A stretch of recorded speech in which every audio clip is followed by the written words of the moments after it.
This is easily the most information in any Amazon FBA video that I've seen online. Genuinely, out of all the videos I've watched on YouTube, when I was doing my market research, I didn't see any video with as much information in this, and I'm literally leaking most of my blueprint, most of exactly what I do. Every single corner of my business, I'm going to be explaining how I did it, what I did in the first year of business, what I did in my second year of business, and how I've scaled to the numbers that I'm doing now. As you can see, I did £30,000 profit in September, and I've done 1.5 million in the last 12 months. I hate that I have to flex the numbers at the start, it's really cringe, but unfortunately that's how YouTube is. A lot of you guys are going to click off if you don't have a reason to watch, and this is your reason to watch. This video is going to show you exactly how that amount of money is generated.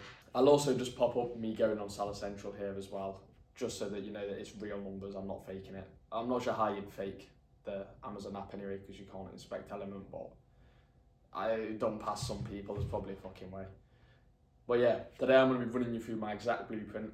Before I go into that, once again, I'm very sorry, it's cringe, but I have to flex at the start so that there's a reason for you guys to watch. Sadly, it's what's valued, it's not the actual numbers, it's what the numbers gives you in your life. So unfortunately, I have to do this cringe shit. This is what I've been able to do now. I've grown Amazon to this size. As you can see, been to Dubai, been Marbella, Croatia, Spain. I'm able to go on business class flights. That's actually with Amex points, which I'll get into later, completely for free, or like 50 quid or something, but basically for free, cheaper than economy. Been to Portugal. I've also just booked a completely free holiday to Thailand for a month, which is purely with top cashback and Amex. Once again, business class both ways. Like, I'll get into it later. This business model is literally stupid. You can live for free just on cashback and credit card points. But yeah, I've got 1 month going to Koh Samui in January, and then December, New Year's Eve, I'm going to Amsterdam and then going to Thailand after. So it's just given me the ability to do this. I hate having to force it down your throat at the start of the video. It's really cringe, but unfortunately that's what has to be done. So this video is going to help you if you're a smaller seller and you're looking to scale up. By smaller seller, I normally mean that you've not quit your 9 to 5 yet, or I mean, I know a lot of big sellers that are selling 9 to 5, but we'd say below 3 to 4k profit a month. This is going to help you scale up, or anything below 30k, technically it could help you. So if you want to scale up and you're a smaller seller, watch the video. And it's also going to help you if you're completely new to Amazon. You literally need to know nothing about Amazon, and this video, because it's a complete blueprint, by the end of it you're going to know exactly what Amazon is, and you're going to know how to run a business to the scale that I am now. So you may as well watch it, I can't lie. Yeah, in my opinion, Amazon's great for a beginner business. It's very simple. Most businesses aren't going to fit in one video like this. This is literally probably be a 2-hour long video, and it will run you through every single corner of the business. Very easy for beginners. It's a very simple business, and it has the ability to give you freedom. I've obviously quit my 9 to 5 now. I'm in an office that I rent with my friends who do Amazon. So it's kind of a no-brainer. Just for anyone that's completely new to Amazon, I'll explain the basics of what it is. So just as a fundamental, you're finding products that are already branded, they already sell all on Amazon, and you're just finding them cheaper than what they are selling for currently on Amazon. So you buy the products, you send them into Amazon, all in one box at once. UPS can collect it from your house, or you can drop it at the corner shop if it's only a small box and you're starting off. I use a prep centre now, so I don't even prep the products myself, but at the start I just order it to my house. I was doing retail arbitrage, so I'd buy it from shops, package it all up in one box, send it into Amazon, and then they're going to sell all of the products for you. So they deal with the fulfillment while you're spending more time to find more products at a profitable price. You don't have to worry about shipping out every order. You don't have to worry about customer complaining, customer live chat, customer support. Amazon deal with it all. It's really, really good. Especially because I hate dealing with customers, like I get really annoyed. So it's good for me. You're probably thinking, why am I making a video giving the blueprint completely for free? Doesn't really make sense to do a giant course instead of a paid one. And I'll explain why this is. So first of all, I'm obviously starting a new YouTube channel. There's going to be a lot getting posted on here. But for the minute, I'm just trying to grow it as quick as possible. And I know the best way to do that is give as much value as possible. So yeah, I might not be earning from this video, but it's benefiting me because a lot of you guys are going to follow me and want to watch more of my videos. Furthermore, once all of you guys are applying this and you're starting to make £2,000-3,000 a month profit, you're going to come to me to get you to 10k plus, 20k plus, and apply to work with me one-on-one.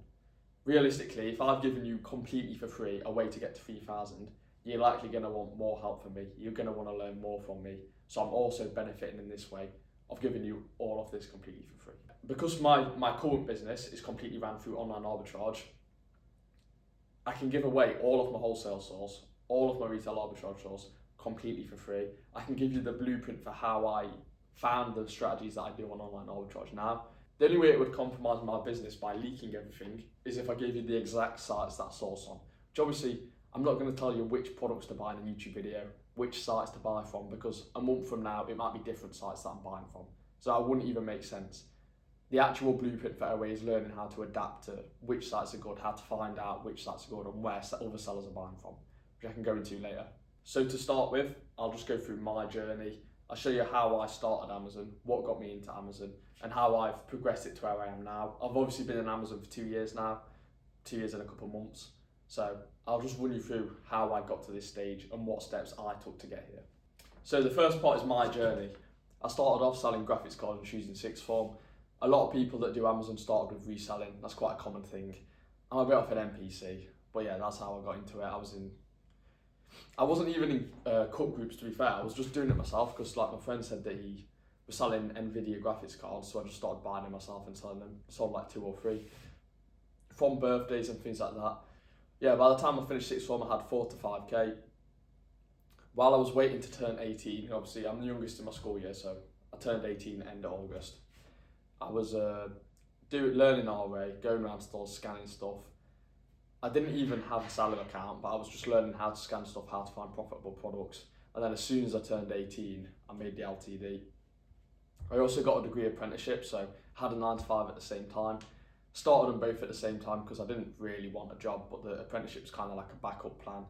It also means that I had £2,000 a month coming in that I could invest into Amazon, which helps you scale faster, because you'll find at the start with Amazon, you have a lot of spare time because you can spend all your money on leads really, really quick and you've got nothing to do. So you may as well have a 9 to 5 until you're starting to run out of time to source leads. First thing I found was this Brita filter. I'll go into RA later, but I was buying these from Tesco, Sainsbury's, Asda, £10 each. They were 100 ROI and they sold like 10k times a month.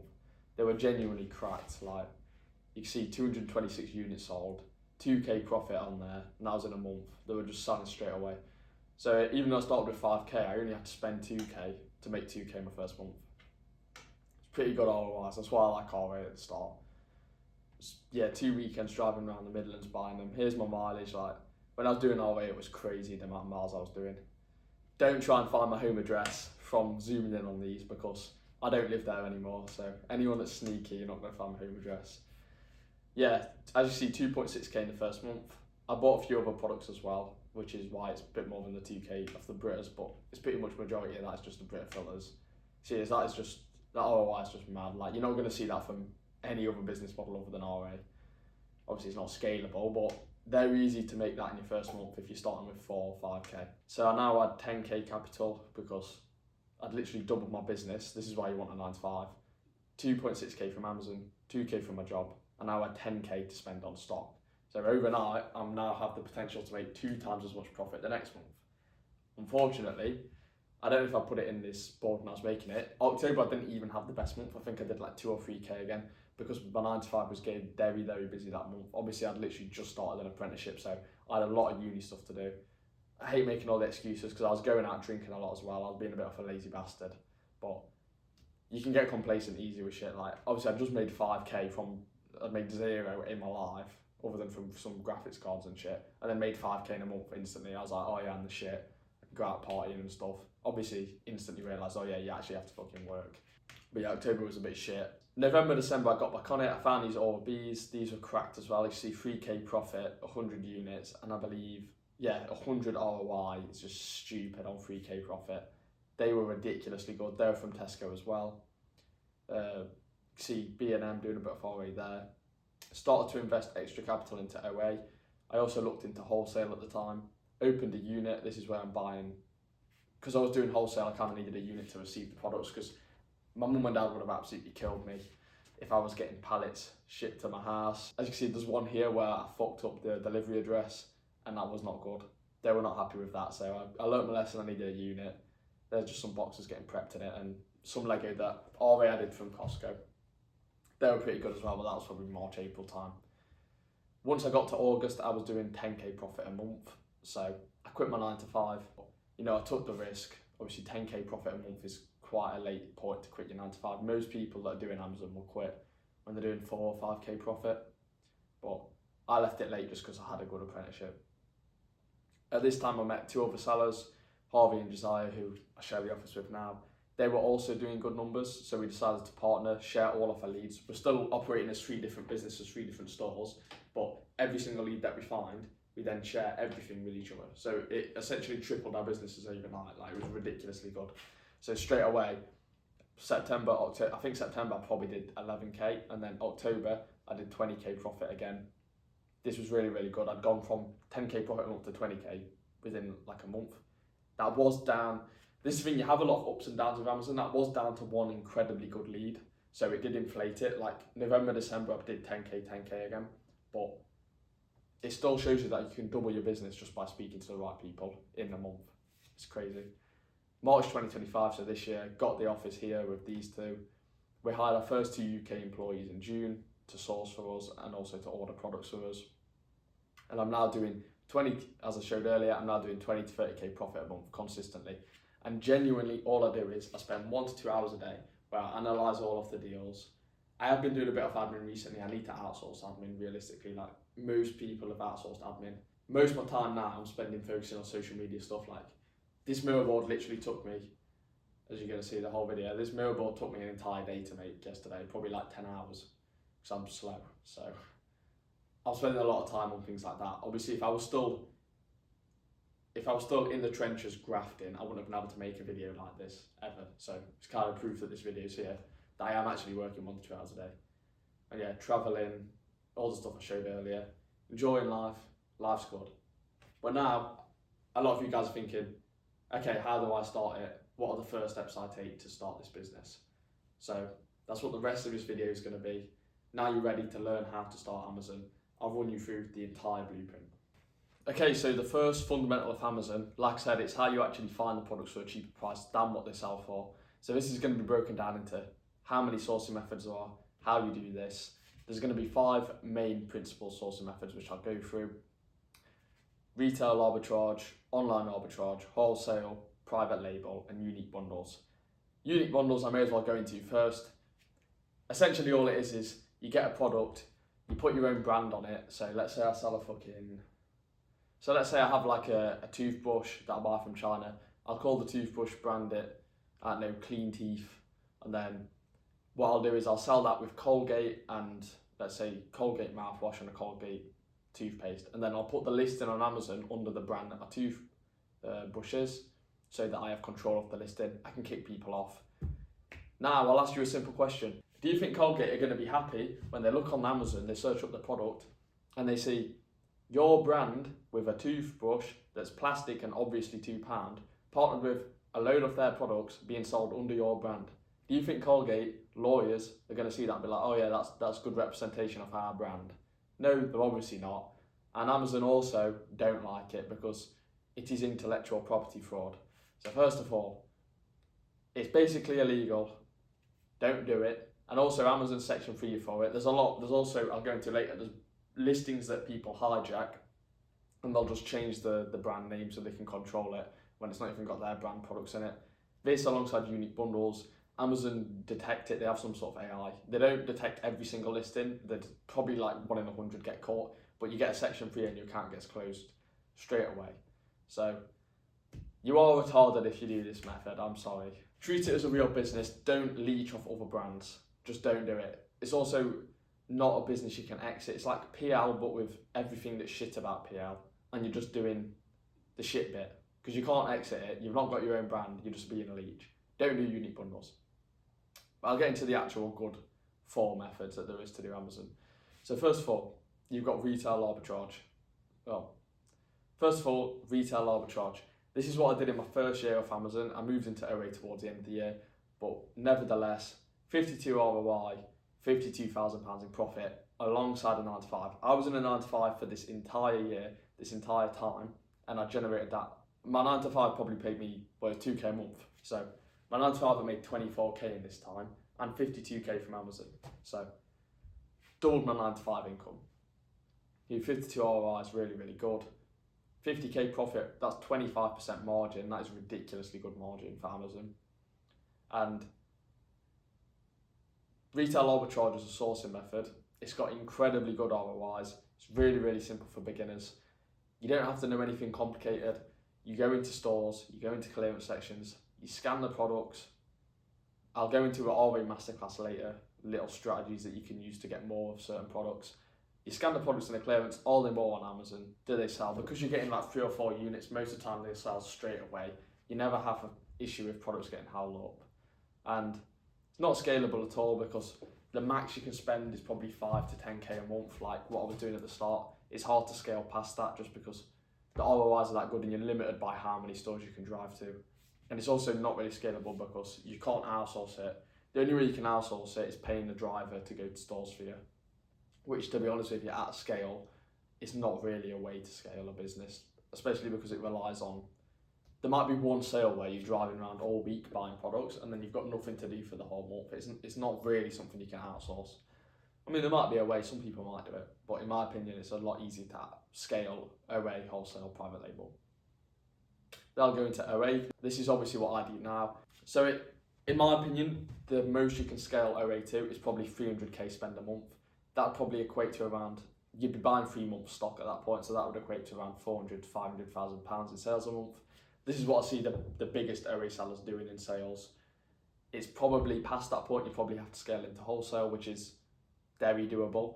But I can tell you right now, you're going to have a lot more things to worry about before you have to get to 300k spend a month. That is a long way into your business. By that point, you'll be making £50,000 profit a month, which I'm not even at yet. So it's basically scalable. If you want to do 100k profit months, yeah, you're going to have to move into other business models. But if you want to make £50,000 profit a month, like, until you get to that point, don't worry about any other business models. It's good ROIs, better than wholesale and private label. 30 to 40 on average. I'll pop up my STK, I'll probably average 30 to 40% every month. Some months like this month, I'll probably average a bit lower because I'm clearing out of stock for December. But yeah, it's very easy to get good ROIs. The main drawback of OA, however, is that it's a constant hamster wheel sourcing new products. Because it's not like wholesale or PL where you're replanning products, the only drawback to OA really is that it's not consistent income. Every month, if you ain't finding new products to buy, you're not going to make any money. As long as you've got sourcing outsourced, you'll be good to go because you've always got a strategy in place to get new products. Otherwise, you've just got a high paying job. Because if it relies on you being there to check the sites, and order the products off the sites, you are just having a high paying job. And I did this isn't a problem. I did it for the first year and a half of business because at the end of the day, you've got to work to make money. But if you want to turn it into a business that's scalable and gives you actual freedom, you're going to have to outsource sourcing, which is hard to do. You can do it because I've done it, but it is hard. Then there's wholesale. It's incredibly scalable. You can pretty much spend anything. You have access to any listing on Amazon that's sold by a brand that's okay with you selling them. So any listing you see on Amazon that's by a big brand like L'Oreal, Orbi, Nivea, these can all be bought wholesale. As I put here, yeah, low margins, low ROIs, but it's incredibly capital intensive. So they're easy to scale. If you want wholesalers that aren't saturated, which is what it relies on, otherwise the listings are going to be tanked. I'll go into wholesale later, how you actually get listings that aren't saturated. But majority of the time, if you've got to wholesale by scaling past OA, you're just going to be able to do this by going to distributors, places with really, really high minimum order quantities, because smaller sellers aren't going to be able to spend 100k on one order. So if you get a distributor that's minimum 100k orders, you're going to have an unsaturated listing. That's how you do wholesale at that sort of scale. But yeah, very low margins, which is why I moved out of it straight away and back into OA. I did it for a month or two, averaged 20 to 25 ROI on products, and then I was like, I'm going to scale faster if I stick with OA as long as I can. So I went back to OA, and I'm still completely in OA now.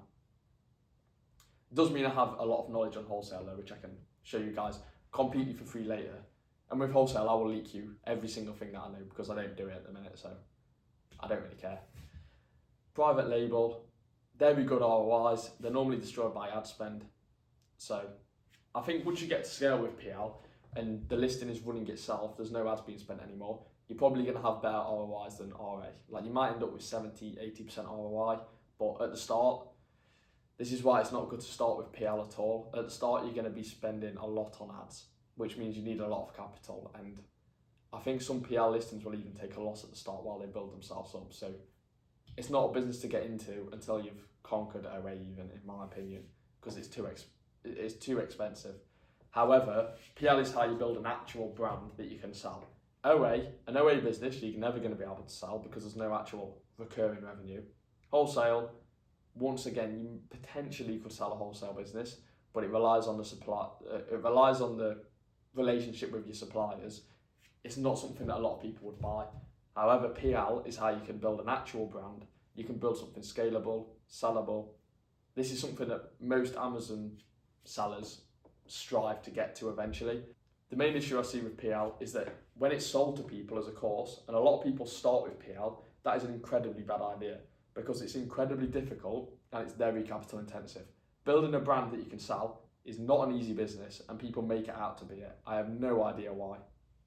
Because it's probably to sell you guys a course, but you're not going to be able to go into this until you've got a lot of knowledge on business and you have a lot of money to throw at it. So I don't recommend starting with this, but this should be everyone's end goal in theory. You can also move like PL to TikTok shop. You can have your own website. You can scale it past Amazon, which is where you start. At that point, you're building a brand. Like, it's really, really beneficial. And we're not going to go over this again. If you do it, you are cooked. Don't do unique bundles, please. But yeah, the sourcing methods. I'll start with retail arbitrage. So I will literally leak you every single thing I did to make this 50k a month with retail arbitrage. Because once again, I don't do it anymore, so I do not care at all. People might be pissed off at me for leaking certain things who still do retail arbitrage. But once again, game's the game. Like, if you watch this, you're going to know exactly how to make 50k alongside your 9 to 5 from RA, completely for free. Like, a lot of people would charge for this. Hopefully, once you guys scale out of RA and you start going into OA and you want help, you'll then know that my knowledge is actually good, my info is actually good, because you've used it to make this much. So apply all of this and you will actually make that. So what I'd do is, I've gone through all the stores mainly on this diagram, but as a concept, if you're doing it alongside a 9 to 5, what I'd do is every single lunch break, I'd go to any Boots or Currys near me. Boots and Currys are kind of like one-off things because if you find something good, there's no going around the country, oh no.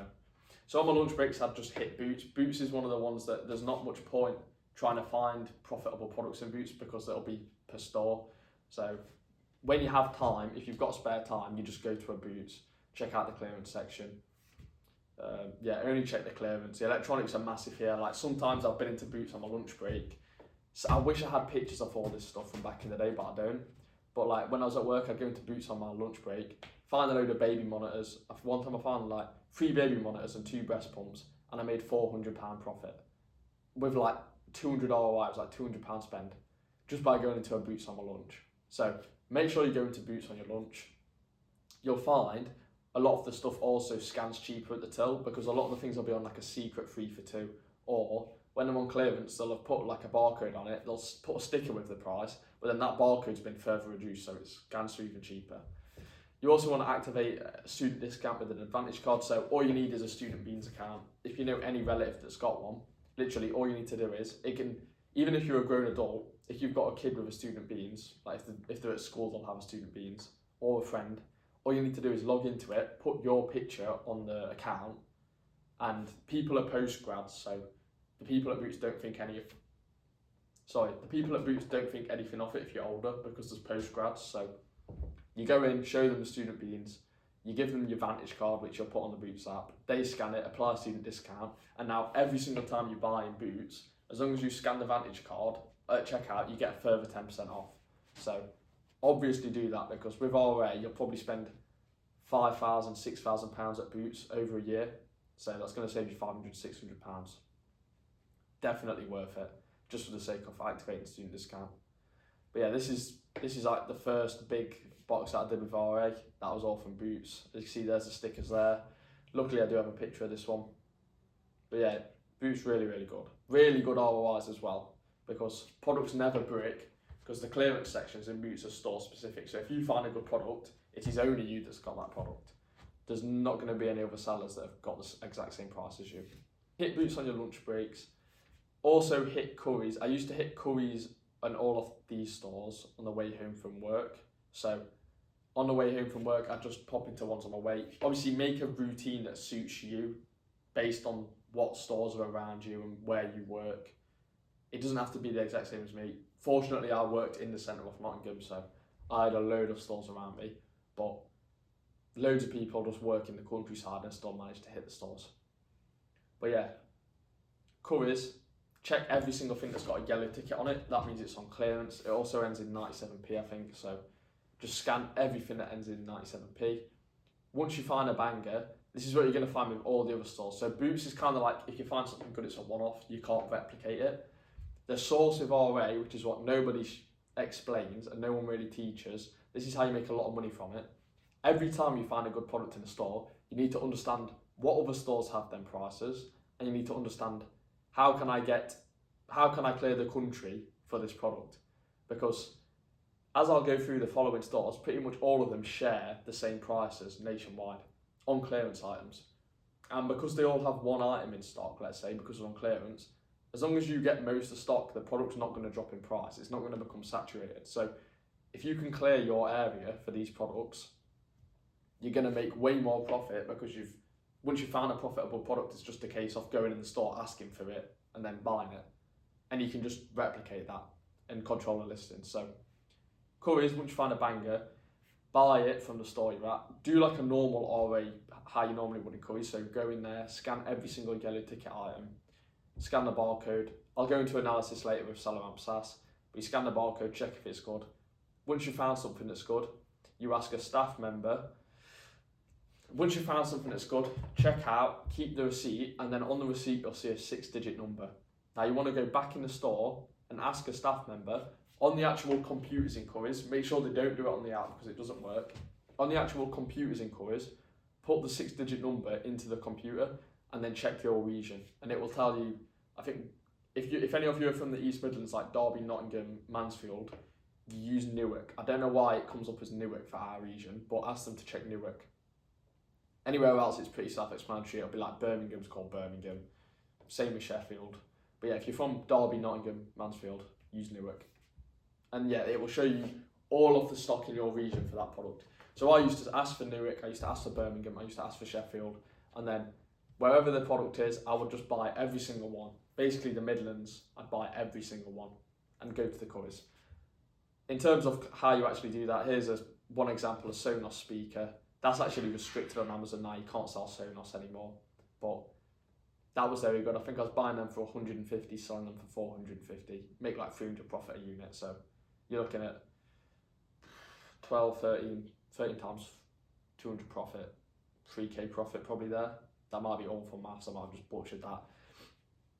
But yeah, all you're going to do is once you've got something good, you do on a road trip, you make a list of all the stores that have it, you give one of the staff the product number in the store, you say, it says you've got one of these in stock.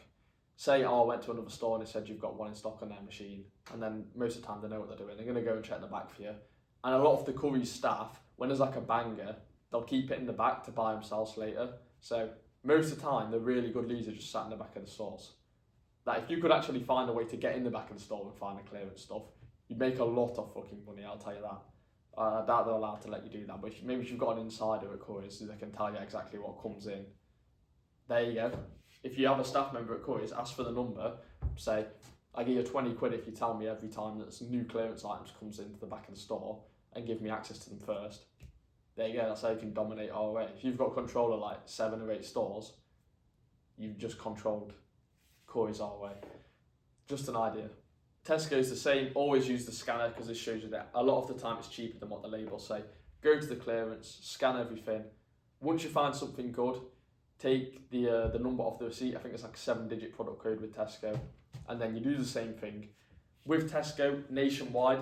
Every store, I believe there's like 3 pricing tiers that every store works on. Most of the time, the stores with good clearance items are extras and superstores. So that's ones with petrol stations are the extras, and then superstores are just like bigger supermarkets.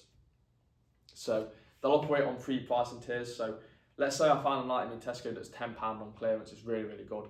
Some stores, some Tesco extras will have it at £20, some will have it at 15, some will have it at 10. So you run a stock checker for that.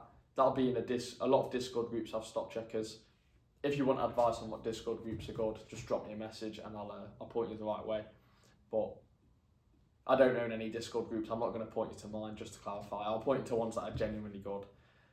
Use a stock checker in there, and then you can see all of the stores that have it at the good price and around the country. You do it from your postcode. So, I mean, with Tesco, if there was something good enough like the Orbeez I showed earlier, I would genuinely clear the entire country. Like, I went down, for them Tesco's, I went down to London for them. Yeah, I went down south, went around London. Once again, you clean up in the stores. You don't ask them to check on the phones. The people that work in Tesco, like, a lot of them are really, really nice, but a lot of them, they don't really understand how. It's not like Currys, a lot of them don't understand how. They're not very techie people, so you have to ask for them to use the actual machine in Tesco. They have like an actual device that they bring around with them. If they use the app on the phone, it doesn't work for showing you clearance stock. So you give them the number, you say, I've been told you have these in stock. And then most of the time they're all sat in the back, especially the clearance stuff.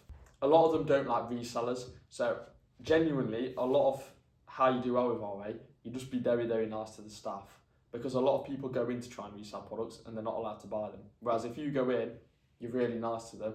I literally used to just say to them, when I asked, oh yeah, why do you want 50 Brita filters from one store? I'd go, my mum asked me to get them. I don't know why she wants them, but she told me to come and get them. And then I'd play like the guilty card, like, oh, if they say, oh, it's a limit of 10, I'd be like, oh, go on, I've just drove 40 minutes here, my mum's going to make me go to another store if I don't get all 40. And I'd be like, oh, fuck it, go on then. And just give me all of them. Whereas a lot of people might get angry at the staff, be like, oh, when you just be stuck up bastards. So be nice to them, have an excuse ready for why you need that many products. Don't say you're a reseller, and most of the time you'll get the stuff. Asda is the same thing, you just check clearance. Always use that Asda app with a scanner. And then the real source with Asda, their clearance section is normally pretty shit. Like, sometimes there's been good Lego there, but the real source, which I'm definitely not supposed to put in a YouTube video, but I don't really care, is the games cupboard in Asda. So when Asda reduce games, they reduce them to like 10p, 1p, £1, £5 on some crazy games. Like, you'll have like the last year's COD for £5 and it's still selling for £35. So ask to see inside the games cupboard.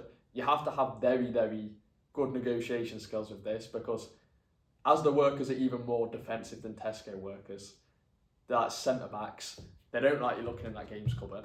But if you talk to them nicely and you manage to convince them, you can go to the games cupboard and just scan with the Asda app every single game in that cupboard. And half of them will be 1p, 10p, £1. I'll try and pop up an SDK on the edit here, showing some of the things that I've bought. But there was some, I think it was like Call of Duty Modern Warfare, I bought for 1p and I sold it for £30. Like, if you're starting with £1,000 or £2,000, this is probably the best way to do already, because you could spend £1,000. I do on a trip and spend like 300 quid and I've made 2k profit when I was doing this. But yeah, just scan it with the Asda app, scan it on SAS. I'll go into analysis later, check if it's good. If it is, I think you can use, they got rid of Asda Stock Checker sadly, otherwise you could probably have used Asda Stock Checker to check other stores. But yeah, that is literally a method for free. A lot of people probably charge for that, so make sure you do it. Sainsbury's is the same, check clearance. To be honest, I never bothered just going into Sainsbury's to look. I'd only ever bother with Sainsbury's if I saw like a Discord group post a good lead and I knew it was good. So once again, you get the stock code off the receipt. It's going to be like a 7-digit number. You can see it on the barcodes as well in Sainsbury's. I believe for Sainsbury's, the clearance stuff nationwide pricing. So if you do get something good, the entire country is going to be priced there. So you need to check how fast it sells. As long as it's a fast selling product or it's really, really cheap, the listing's not going to get tanked, so you're okay. But you take the stock code, you ask them to check on the handheld machine. I don't think there's any stock checkers for Sainsbury's in Discord, so this is a lot of source. You have to do it in person on their handheld machines. It's like Tesco, and they can tell you the entire country where the stock is. Their stock is shit. Like, most of the time it's wrong. It's like 50% of stores actually have the stock, but you know, Sainsbury's is one of the main stores that I got the Brita filters from. I got a couple from Tesco, but most of these are from Sainsbury's, and as you can see, I was able to clean up 226. I went for like, there's a picture of them there, I went to Wales for them on one day. Cleaned up Wales for them. Like, I cleared the entire country for these, and they were ridiculous. And you can do this alongside a 9 to 5, because I would just do it. This is the kind of thing you don't deep. It's one trip on a Saturday. Like, you get up early, you get up at 6 a.m. Like, it's hard, but it is what it is. get up at 6 a.m. on a Saturday, you have a route that's maybe, you'd be surprised how far you can go in a 10-hour drive, especially a round trip. If you hit a load of tests, if you have like a lineup of all the stores that have a load of stock, even if you're from like near Derby like me, you can get to Wales in 2 hours, do a loop around Wales that takes 3 hours and drive 2 hours back. And you've done that if you leave at 6 a.m, what time will you be home? That's 7 hours. You'll be home at 1 p.m. to spend the day with your family, whatever. Like, it's genuinely so easy to go far, but people overestimate like how long a big trip takes. It doesn't take long, especially because in the stores you're literally saying, this is in your store, can I just buy it? They'll just go and get it in a trolley from the back. It's faster than doing a normal shop there. It's like you're just doing collections. So yeah, make sure you're clearing the country once again for Tesco. Superdrug's a bit meh. If it is good, if you find it good on clearance, they can also stock check on the handheld thing. You can clean up your area. I barely ever did RA in Superdrug. Like, there's some decent stuff, but you'll be making barely any profit and the stock's pretty bad. Aldi, Lidl, Savers, Home Bargains, B&M is shit. You need something that is ridiculously fast selling there to make money on it. You've probably seen before videos on TikTok of people selling like the label printers from there, people selling heated blankets. These things were selling thousands of times a month, or with the label printers they didn't have, I believe they were selling 1,000 times a month, and every store had like no stock, like 2 or 3 stock in each Aldi and Lidl, so the listings aren't going to get saturated. But the majority of the time, because these stores all share pricing and there's a load of stock, there's not like only some stores have it on clearance. Every single listing gets saturated, and if you know supply and demand, the supply of the product is going to go massively because there's a load of resellers trying to sell it on Amazon. And yeah, if there's not enough demand, the price is just going to go down. You're not going to make much money on it, so don't bother with these stores if you're starting off, in my opinion, unless it's like a ridiculously fast selling lead. With Ungating RA, I also go into Ungating later in this video, but all I did was I acknowledged, yeah, the retail receipts aren't going to, they work for inauthentics or intellectual property claims, but for Ungating, the retail receipts aren't going to work. So all I do is, one by one, when I find a product, let's say I found Lego in Sainsbury's, I'd know that I'm gated, I bought them anyway, took them home, and then when I get home, I'd use my own gating strategy. So I ordered 10 units from an online retailer for like £1 each. I think Lego's 10p each, so the order would have been like £2. And then I use that invoice to ungate it.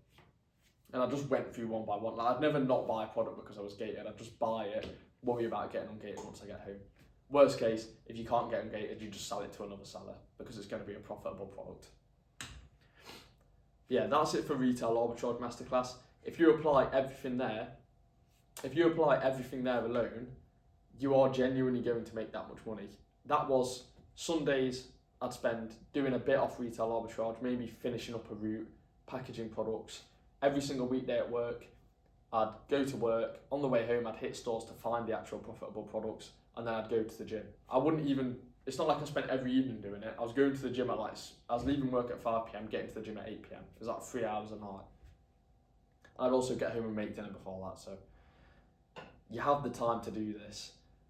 Obviously, if you have a family, it's a bit harder, but in that case, you can start with OA. Once you're running out of time to hit stores, just start OA at that point.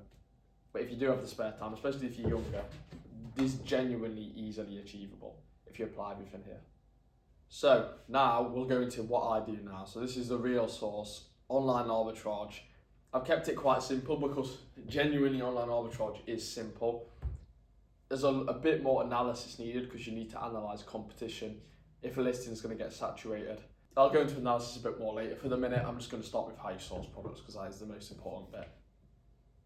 So this is what I'm doing now. This is making me £30,000 profit a month at about 30 to 40 ROI. So I'm spending maybe 100 to 150k on stock every month to achieve that. That's what you've got to scale to. You'll scale slowly, but you'll get to there eventually if you reinvest in. So with OA, there's one fundamental to scaling, and this is for Amazon as a whole. All you have to do is make sure every single month you spend every single pound you've got on stock, and then every single month you're reinvesting all the profit into more stock. As long as you maintain this and you do this from when you start onwards, you will always make more profit. On an average, you will always make more profit every month. You have to keep reinvesting. This is why a 9 to 5 is good when you start Amazon, because it gives you another 2k to invest into your Amazon business. You have to just keep spending all your money. If you've ever got spare money, I'll also go into scaling later. But if you've ever got spare money, you need to spend it on more stock. Otherwise, you're going to make less money than the last month. There's two ways. Obviously, retail arbitrage, you're just limited by how many things you can find. You're limited to how many stores you can hit. That's why you stop scaling. Once you start to find you've got a load of spare money for leads, stop doing RA and move into OA. OA is essentially broken into two parts. So we've got normal OA, which is buying from UK retailers, and then we've got A2A, which is buying from Amazon. That's got its whole section because A2A is absolutely giant. Where you do a lot of the reselling. A lot of people can't believe that that's possible. Like, how on earth do you buy something from Amazon and then sell it on Amazon for more? But to give you an idea why it works as a business model, sometimes Amazon will have overstock. If you think Amazon actually have the warehouses, sometimes they'll have overstock of certain items, and all they do, apparently they actually are aware of this as well, purposely drop an item really low so that resellers clear it, they take the stock, and then all they're doing is converting the stock from something that's filling up their own space to then it's a reseller who's paying fulfillment fees on the stock, paying storage fees on the stock, and then Amazon have took a bit of the risk off themselves. That's why they do it. So you're essentially scalping Amazon's low price, and it means that it's going to come back to like a mid. So let's say it's a really high price product, scalp Amazon low, it'll normally bounce out around medium price, you're still making money on that. That's how A2A works. However, I also suggest you don't go into this until you've got more capital, because every lead is pinged in a group. So once again, if you want good A2A groups, message me. I'll tell you my genuine recommendations. Once again, I don't own a group, so I'll be unbiased. My genuine recommendations on what group to use. But essentially, these groups have monitors that check Amazon, they check the prices. Once there's a drop, they'll ping it to the group. A load of people will see this, 100, 200, 300 resellers in some cases. Especially across multiple groups, you might have 400, 500 sellers see a ping. And unless it sells really, really fast, because there's going to be, it also depends on how much stock Amazon have, but let's say Amazon have 3,000 stock and it sells 1,000 times a month, the amount of resellers that are going to get this at a low price, it's going to mean the price drops for quite a while. And you might have to make a good profit, you might have to hold the product for 3 months until all of that low price stock has been sold out by resellers, and you'll then be at the good price. So a lot of the time you're having to hold the products, which makes it a lot more capital intensive than normal OA. Also makes it slower to scale, because to scale as fast as possible, you need your stock to turn over as fast as possible. And if everything you're buying is holding for 3 months, it's like 4x in your cash flow, how long it takes for your cash flow to come back. So it's going to be slower to scale that way. Hence, I don't really recommend it until you've been doing OA for a while. However, it's incredibly easy to scale because of how capital intensive it is. And as a side hustle, it's also like, you could genuinely I genuinely think you could literally just have a phone, you just check it every time there's a ping for an A2A. All you have to do is check it when it notifies you. There'll be like 1 ping an hour, and then buy them when they're good. And that would be genuinely like, if you self-prepped, it'd be 20 minutes of work a day checking the pings, and then 1 day a week prepping all the products sent to Amazon. And if you had enough capital, you could make 5k, 10k a month. Genuinely. You need like a ridiculous amount of capital to make that much with A2A because of the holds. But let's say you have 100k and you learn how to do A2A properly and use monitors, that's 5 to 10k a month, almost passive. If you use a prep center, that would literally be passive. But yeah, it's incredibly easy to scale, uses a large amount of capital. However, you don't have to source because it's just group pings. It's really, really easy to do. And this is an example of, if you understand how it works and you understand how to get good products, how to get good amount of stock and products. Obviously, some people have strategies. Amazon, you're normally limited to 3 buying accounts, which will be 3 units of each product. There's certain strategies to get more.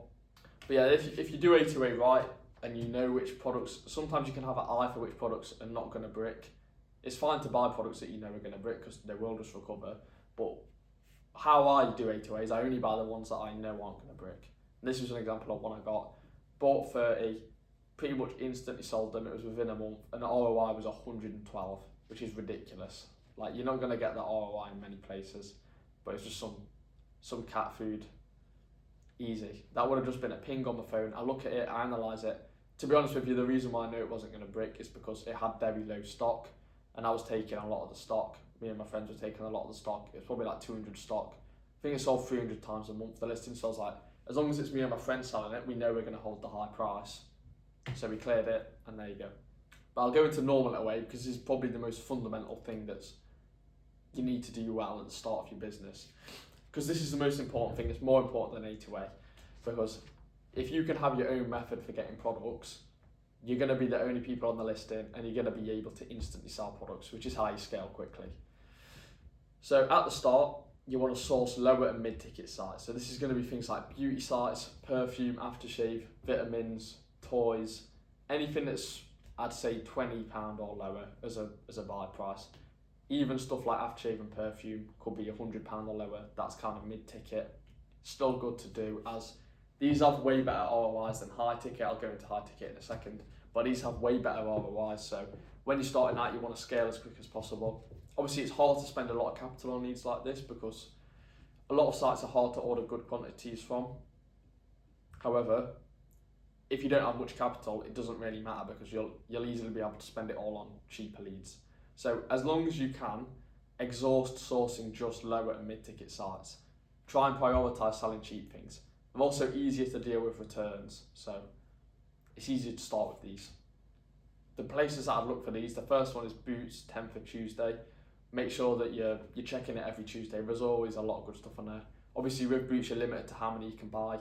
Unfortunately that is what it is. However, it doesn't really matter when you're starting because you don't need that many units anyway. So check 10th of Tuesday. You got Superdrug Thursday and Saturday.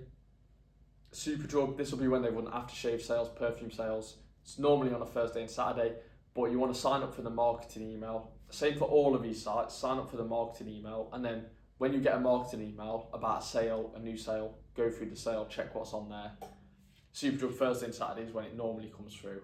There's also a thing where you get 10% back in points, which is effectively 10% discount. And then if you've got a Student Beans account, you can make £5 off codes. So you get 10% off Superdrug. So if you do a £50 order, you can get £5 off. So gives you better cogs. Very easy to find good products on Superdrug too. And then the last place I'd say is good for especially toys is Argos. So Discord groups that have price drops, Argos is ridiculously good for that because these Discord groups, they actually ping the price drops before Argos is showing the price on the side. So you're able to get to the stock before any other resellers. Normally clear the stock too. However, you can also find a load of good products just manually checking Argos yourself. A load of products are missed by the price drop monitors because they're not a significant enough price drop, but they're still profitable. So manually source Argos. Once again, sign up for the newsletter and check any sales that come out. I'll show you, this is a product that I bought from Argos. Obviously this is high ticket, so for high ticket you don't normally see an ROI like this. That is ridiculous, but I bought this from Argos, 20 of these laptops, and I made 2.3k.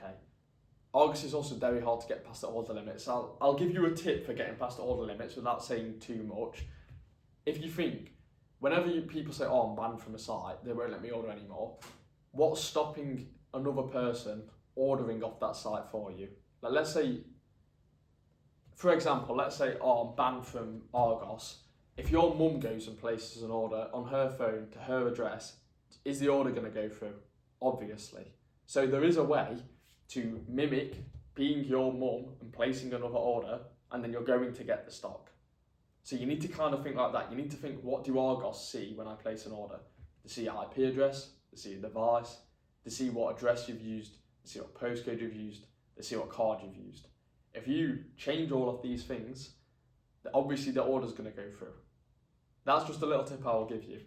That's a very, very complicated thing. That's more of an issue when you start to scale and you need to get past order limits. So I'm not going to go into that in this video just because it's very, very complicated. But with Argos, because people used to resell PS5s, Argos have incredibly, incredibly good detection for things like this. So do collection because they don't care. As long as you do 5 per store, the stores aren't going to cancel them. Just do 5 and dot it around a couple of stores. Like with these, I just did 4 stores, ordered 5 to each store, and I managed to collect them all. Especially if you collect them, normally the price errors, so if you collect them the next day, the orders aren't going to get cancelled. That's how you do it with Argos. But yeah, once you've exhausted doing lower products, once you've exhausted doing cheaper products with good ROIs, start adding on high ticket products as well. So this will be like tools, electronics. There's a lot lower ROIs, especially after returns, because a lot of the time returns you're breaking even on, the return rate's higher. I'll go into how to deal with returns later to make sure that you always break even or make profit still. But move into this after you've exhausted low ticket sites. So this is going to be, I'd probably say once you get to like £50,000 capital that you're looking to spend on products, start buying high ticket products. The best places for this are Argos midnight price drops, Currys is really, really good for this. You also don't have to do anything complicated to get a good amount of products. You can just keep spamming orders. So let's say you find something good, they're normally 5 max per order, or some products will be 1 per order, and you can just sit there and spam. You don't have to change anything. It's really easy. Just keep using the same card, same details, and just keep placing orders. So Currys is really good for spending a lot of money. Then one of the main things for source with high ticket, once again, I can share this because you don't know what sites I'm using, so this doesn't affect me. But if you look at low key sites in the UK that sell electronics, one for example is Marks Electrical. You can go take a look at that yourself. There's other sites like this, like Laptops Direct, you know. These are big businesses, but they're not massive businesses. It's not like Currys or Argos. That these businesses are probably worth a few 100 million, maybe even less than 100 million. You can actually get contact with the sales reps at these businesses and ask for a better price because they're at a small enough scale where you can do that. So let's say I find a good product on Marks Electrical, or if it's 10 ROI, I might go to Marks Electrical. I'll say, if I buy a certain amount off you, will you give me this discount? And it will come 20 or 25 ROI. Most of the time they're going to say yeah, or they'll negotiate with you. And then, first of all, you've then got a relationship with that, whichever the sales rep is. So they might come to you when they have another product in stock that they think is a good deal. And then you're also able to get better prices. So this is what a lot of massive sellers do. They also put this in courses. I'm just going to give it you for free. Find the low-key sites. I'll try and pop up an SDK of something that I bought through this method before. I think it was a Makita drill from Power Tools Direct, which is like a warehouse in Birmingham. Obviously, you do have to do your due diligence with this. You need to check the site's legit, check the TripAdvisor, check them on Company's House, do a lot of extra checks to check that they're a legit site and you're getting authentic products, you're not going to get scammed. And then always use PayPal for the payments on these sites, or a credit card, because if you use your debit card, chargebacks are a bit harder through a bank. So as long as you do that, you're not going to get scammed for your money when you do the order. You're going to get the products. And even if the products come fake, you can then do a chargeback still. And you're going to be pretty protected in that way. But yeah, that's kind of the source for OA. There's generally not much more to it. You've just got to be on top of everyone else. You'll find out when you start Amazon, a lot of the people doing this are lazy, or it's alongside a 9 to 5. They're not fully focused on it. If you can just dominate the sales, you're on the sales before everyone else, you can take a lot of the stock, you can always get to the good deals. And as long as you put in more work than everybody else, which isn't hard in Amazon, you're going to be able to clean up all of these products. I will say another place for low ticket sites, if you want me to just give you a load of low ticket sites for free, you can also DM me. I didn't want to list them out in this video, but I can run through some now. You've got Holland & Barrett's good, Boots is good, Look Fantastic's good, Latino's good, Superdrug, Argos. Just don't buy from any that are not in the UK. So places like Style Varna, iHerb, they look like UK sites, but they're actually selling the products from abroad. So you don't want to do this just because it's Amazon don't like it. They like it to be bought from a UK supplier, a UK retailer in the UK. So avoid Style Varna. A lot of people promote that. Do not buy from there, please. But yeah, that's it for online arbitrage. Obviously, this is online arbitrage. You're probably going to scale into a bit later. I'll go into wholesale just in case anyone watching this is interested in wholesale. Obviously, I tried this for a bit. It works. The ROIs are lower. When I was doing that, I could see there was potential to scale it incredibly far. It's a good business model. I just went back to OA because I was going to scale faster through OA. I'll probably move into wholesale halfway through next year, I believe. Maybe even the start of next year if I've got spare capital. But wholesale, the fundamental of it is you have to find suppliers that other people can't find or access. That is your only edge.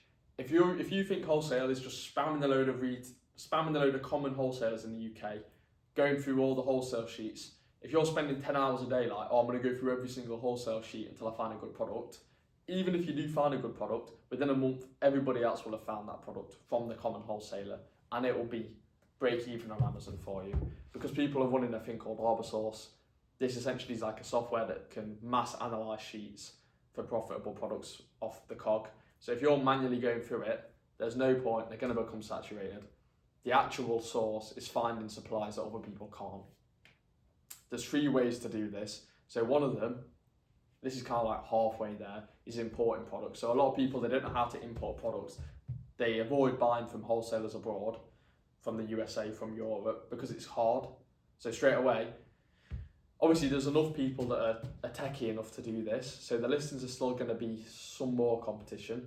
But if you've got less than, let's say, 20, 30k to spend on orders, do it through imports, because they're going to be significantly less saturated than UK wholesalers with low order quantities. I've kind of put a little bit about that there. So when you do an import, you'll reach out to the wholesaler. Always call the wholesalers, don't email them, because half of them don't answer. Most of the wholesalers abroad can speak English, so you can just call them. Use Skype, I believe. If you pay for a global plan on Skype, it's like £10 a month, and you can call any number abroad for free, including the £10 a month. So use Skype for that. Call them all up. You need to ask them for the wholesale sheet, if they do tiered pricing. Most of the time you can be transparent and tell them you're an Amazon seller. Some people do teach to lie and say that you sell. Just tell them that you're a UK retailer or you're a wholesaler, you sell to smaller stores. Most of the time, they'll see through it or they don't care. As long as you're spending a lot of money, they don't really care. If they say to you up front, by the way, we don't accept Amazon sellers, then obviously just lie and say that, yeah, I sell to UK retailers. Do whatever you need to get the stock. So when you get the price list from somewhere in the USA or Europe, make sure they give you their price list excluding whatever their local VAT is. So this is the price that it is. Obviously, when you buy from a UK wholesaler, you'll add VAT, which is 20%, to any of the prices. But if you're buying from a place in Europe, sometimes if they add their own VAT, it will be a different percent, it won't be 20%. So make sure they give you the price excluding VAT. And then when you order from a wholesaler that's abroad, you'll effectively, they won't charge VAT on their invoice to you, because you're not from their country. They don't have to charge VAT to you, or whatever their local VAT is. So make sure they zero rate their invoice, and then you have to pay UK VAT when it gets to the border. So this is very, very complicated. I recommend, if you're going to do this, reach out to a forwarder and a clearance advisor. So there's people that, for like 50 quid for one order, they'll do all of the clearance for you, they'll check everything. But essentially what they do is, once it gets to the border, you have to have a certain requirements, certain things you submit to get it through clearance. They've changed the law in the UK, so if you're the importer, you're now responsible for customs clearance. It's not the person selling it yet that needs to make sure it gets through the border. You need to deal with it. So you pay VAT at the border, so you'll have to pay 20, whatever the value is of what you bought, you'll have to pay 20% on top of that at the border. So at that stage, it's the exact same as buying it from a UK wholesaler. Add 20% to what excluding VAT. When you put it into SellerAmp, add 20% to whatever your excluding VAT price is. It's the same as Europe wholesalers. But main thing is get a customs clearance advisor. I don't have any I can recommend because I've not used them in a year. I don't want to recommend someone if I don't know if they're good anymore. So I'm not going to recommend any to you, but you can do your own research on that if you choose to do it. The 2 other ways to get access to unsaturated ones. First one is brand exclusivity. So this is where you go directly to a brand. People call it brand direct. You call them. You can find numbers to call through LinkedIn. So if you go to a brand's LinkedIn page, you can find like a sales rep. You can find people in there that might be interested in what you're offering them, and you just give them a call. Cold call them, explain why you can benefit them. Most of the time, smaller brands have really bad listings. The pictures are shit. The descriptions are bad. There's a lot of things that can improve, like the keywords used. I don't do PL, so I don't know exactly what can be changed on a listing to make it perform better. But one of the things you say, you'll improve the SEO, clean up the images, and also be an exclusive seller, which means that the listing is going to be way more stably priced. Their products are going to be stably priced. Let's say you're a brand and you're selling a product. You don't want to be selling it to Boots, Superdrug, B&M, and all of these stores are selling at the recommended retail price. And then because you're selling to wholesalers on Amazon is selling for way cheaper. no brand wants that. They want everyone to be equally priced. So go to them and say, I'll be your exclusive seller. I'll make the listing good. In return, I want to be the only person you sell to. This is literally a no-brainer for the brand. It's a win-win because you're going to hold the price higher. They're still going to be selling as many products to Amazon sellers, but they'll just be selling it to just you directly. And then you're also on top of that helping them with the listing, which also gives you more sales. It's a very good business model to do this.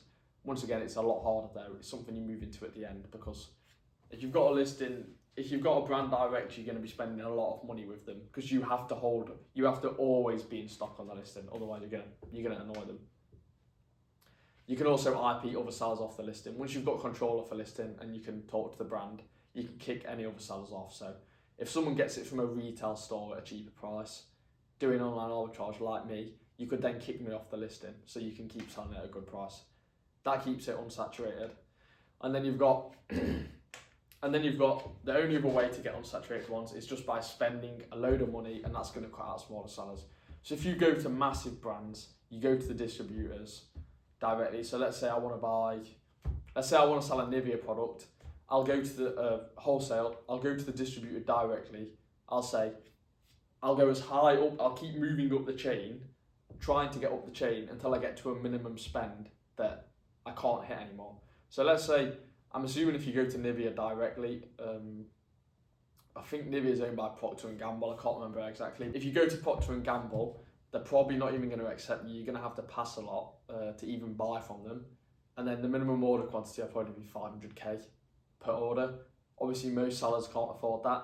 So then you'll just ask for ask for their distributors, go one chain down, and then minimum order quantity there will probably be 100k.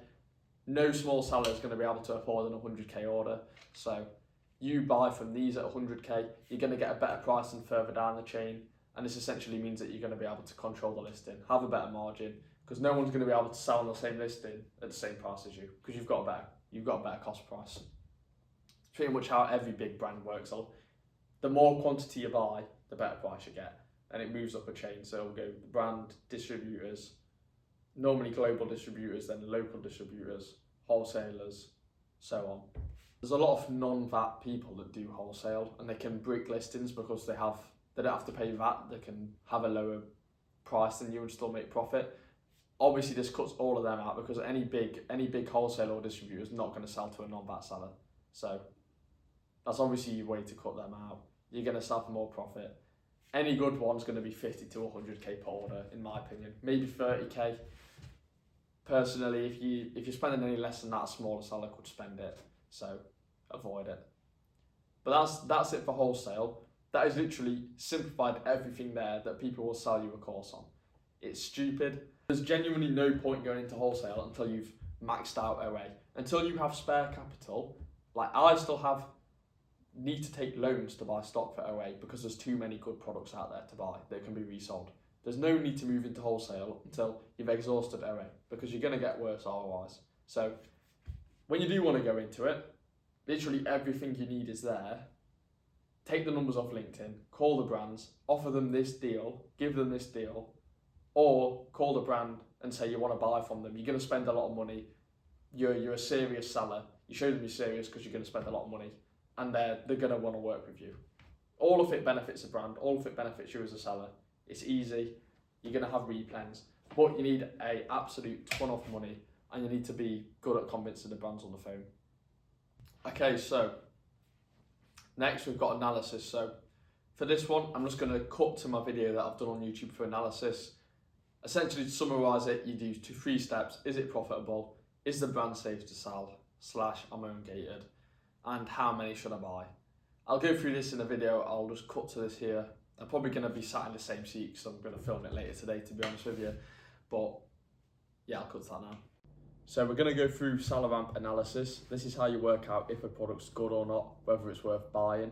I like to break it down and make it simple, so I'll break it down into 3 steps. The first step is the product profitable? So I check this first because if a product's not profitable, there's no point checking everything else. You can just move on to the next item. Step number 2 is the brand safe to sell? Is the listing safe to sell on?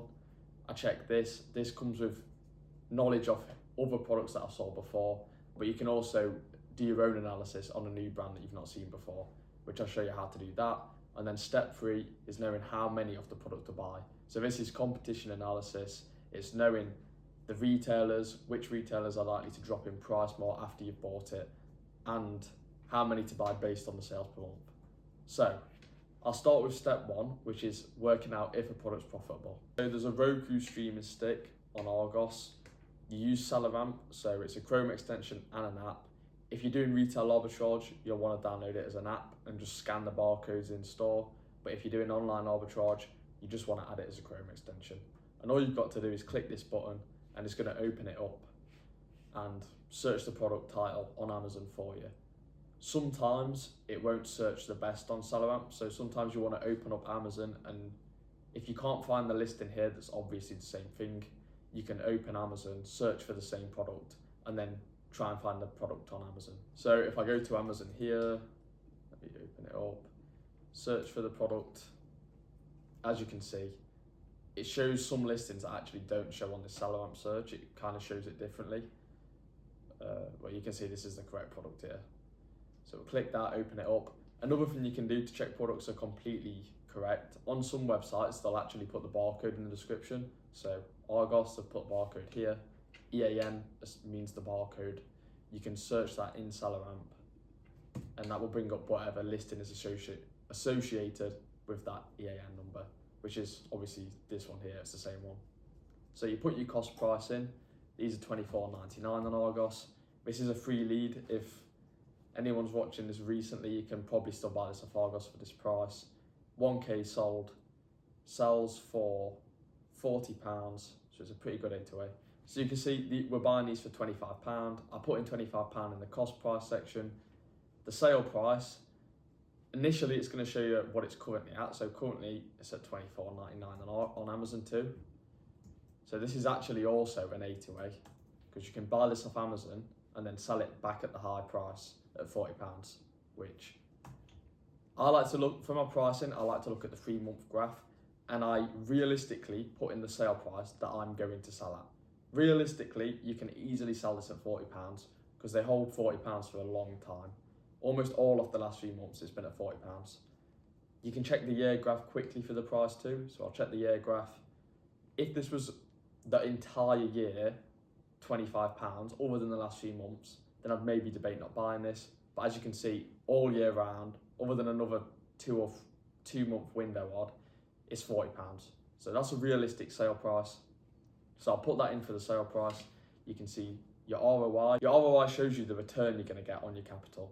So let's say you have £100 to invest. If you spend it all on 30% ROI leads, you're going to make £30 profit. The higher the ROI you can get on average, the faster you're going to scale, because your money's working harder when it's in items that have a better return. If you're starting, you want to prioritise at least 30% ROI if you're doing OA. There's a lot of OA deals that are good that are less than 30%, but if you want to grow quickly, you can easily spend all your money on 30% or higher. Another thing to note when you're starting with SellerAmp, you need to change your settings at the VAT section here. You want to change that to not registered, and you want to apply it at the bottom and click save. So when you're on not registered, you're going to have slightly more profit. Until you're VAT registered, you make a tiny bit more than VAT registered sellers. So you can see this number as well. I'll just change it here so you can see what, if you're a new seller, this is how much you'd be making on these. You'd be making 33 ROI and £8.25 a unit. So it's not much difference anymore. It used to be quite a big difference, but you're still making a bit of a better return than any VAT registered seller. However, we can see this product passes the first stage of a test, which is it profitable? Can I sell it at a profitable price? Yes, of course. I can sell it for £40. It even keeps going back up in stock to 40 from Amazon. So when I found this lead, I bought it from Argos, and I also bought it A2A at £25. So I got extra stock. That takes me on to stage 2, which is working out, is the brand okay to sell? Is the listing safe? The first check for this is checking, does the brand on the listing match what the brand is? So as you can see, don't go off what it says on SellerAmp, because this can be different sometimes than what it says buy. Ignore that bit. Go to the actual Amazon page and check what the brand says. As you can see, it says Roku, so this is going to be fine because it matches the brand. I'll show you an example of one that isn't fine and has been. It's called hijacked. So when a listing gets hijacked, someone puts a different brand on the listing and then kicks other sellers off. So you want to avoid these listings, as you can get a section 3, which means Amazon suspends your selling account, and you can also just get kicked off by the brand owner if whoever has hijacked the listing decides they want to kick you off. Just to show you an example, this is a hijacked listing. Here, as you can see, this listing is absolutely all over the place. It's an ants bait station. They've managed to put their own picture on it, I believe, Nippon. I don't think the brand that owns this ant thing actually called Nippon. They've managed to put their own, somebody else has changed the image to have their brand on it, and then somebody else has further hijacked it and changed the brand to Top Saver. So now somebody else is trying to take over the listing. As you can see, the seller is also called Top Saver, kind of asserting the dominance. No one else is on the listing, it's just them on it, even though they don't own this brand. Obviously, if you come on this listing, this seller's going to kick you off. Furthermore, this seller's probably going to get a section 3 when Amazon see what they're doing. So if I found this product profitably, I would not be selling it on this listing. So it's passed, the listing's not hijacked. However, we now need to check, is Roku as a brand safe to sell? So how I do this, I check the listing that I'm planning to sell on, if it's had any previous IPs, and if there's not enough data on the listing to verify whether they IP or not, I'll check the brand's other listings and see if I can find a listing that has enough data. How I do that, I go to the year graph. These are by the way, I didn't mention at the start, these are the Keeper graphs, so you can find all of this data on Keeper. However, SalaRamp include it for free. You don't need to pay for the Keeper subscription separately. When you're paying for SalaRamp, you get these graphs included. I check the year graph and I look at how many offers are on the listing. There we go. So I look at the year graph. As you can see, it's never been that high in regards to the offer count. It's been 5, 6, 7. It's recently gone up to 17. To check if something's IP, this isn't really enough data, because you want to see if a listing has gone to 10 or 20 offers and people haven't been kicked off. That's a pretty good way to know that the brand is safe to sell. However, this listing's only recently gone to 20 offers in the last day. So there's not enough data for me to know whether this is actually IP or not. Hence why I'm going to look at the other listings and see if there's been a Roku listing with a lot of sellers on it where they haven't been kicked off, because that will confirm to me that it's not IP. Obviously, this stage becomes a lot faster the more you sell, because you start to know which brands IP, which brands don't. So most of the time you can skip this stage, but when you're starting, you want to be doing this for every single listing just to be sure. As you can see, there's also not enough data on this listing. That looks a bit suspicious there, but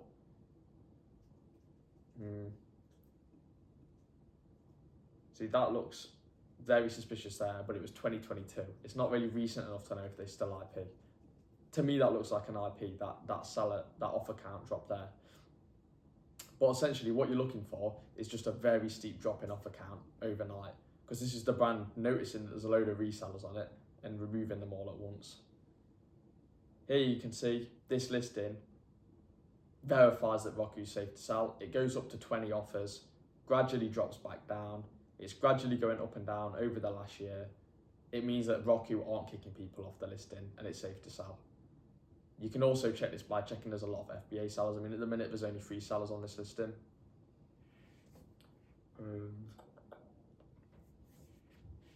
You can also check this by looking at how many FBA sellers there are. There's not many sellers on this listing at the minute, so it's not the best to look at.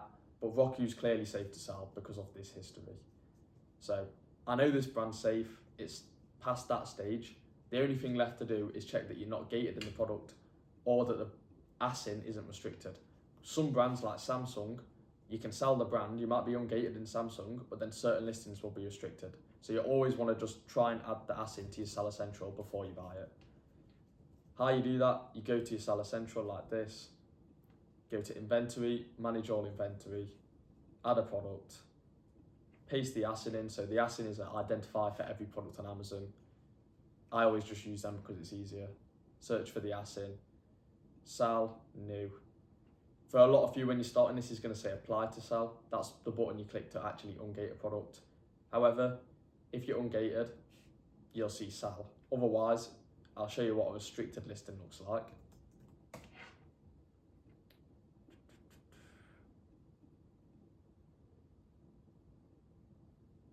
Oh, no. So I'll show you what a gated listing looks like. This is Canon, this is gated for me. I have to click apply to sell. If I found a Canon lead that was good enough, this would still be okay for me to sell. I'd buy it anyway, and then I'd buy Canon Ungate afterwards. Or if the retailer that I'm buying from works for Ungates, I'd just use the invoice of the product that I'm buying. As you can see, I needed a 100 unit one for Canon, so it would need to be a very, very good lead for me to warrant risking it and then trying to get an Ungate afterwards. However, this is still okay to sell. It's not a restricted listing. I can find a restricted listing quickly to show you what it looks like. So this Samsung watch, I'm ungated in Samsung, but as you can see, the only option it says to me is copy listing. So if you see this, you can't sell the product. You're not going to be able to sell the product. One other thing that you may see is transparency. So some products, they will already be ungated, but you have to reapply again to sell it, and it will come up with transparency. So this is an example of that here. Samsung G6, I'm ungated in Samsung, however it says apply to sell, and when I click that, you'll normally see the ASIN in new, request approval, and you'll have to enter transparency numbers. So transparency, it can work depending on what retailer you're buying it from and what brand it is. It's different for every brand, it's different for every retailer. Serial numbers work for 99% of brands. However, if you do come across a lead that's like this, just send me a message and I'll help you out, because it can be very specific based on the brand. Samsung serial numbers always work, no matter what retailer you buy it from. You might have an odd case where I had something from Coys once where it glitched and wouldn't let me use a serial number. However, most of the time they work. It'll be a very, very rare occasion. And you can always return things if the serial number doesn't work. That's a valid reason to return a product anyway, for serial numbers not being accepted. So you're going to need minimum 5 units for these on any listing that's got transparency, but it's still safe to sell as long as the brand isn't IP. It's still safe to sell. The only thing that's going to put you off at the gated stage is if it says restricted. In that case, you will not be able to sell it. Don't buy it. However, Roku passes stage 2. The brand's safe to sell. I can sell it. If I was gated, I'd look for an Ungate separately. The brand's okay to sell, so I'm now going to move into stage 3, which is working out how many of the product to buy.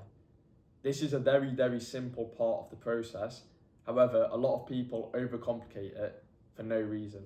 So people look at BSR, they look at like the percent on the BSR, they look at a load of random stuff. Genuinely, it's as easy as looking at how many times it sells a month, that Amazon report. Amazon report it better than anything else. It reports it better than doing some weird analysis. You know, Salaramp has an estimation, I think, for how many times it sells. I know, Salaramp now also uses whatever Amazon say, but people have got weird ways of working out how fast it sells. You can literally just look at this. This accounts for any variations on the listing. It will tell you just this variation, how many times a month it sells. It also tells you here on Amazon, so 1K bought.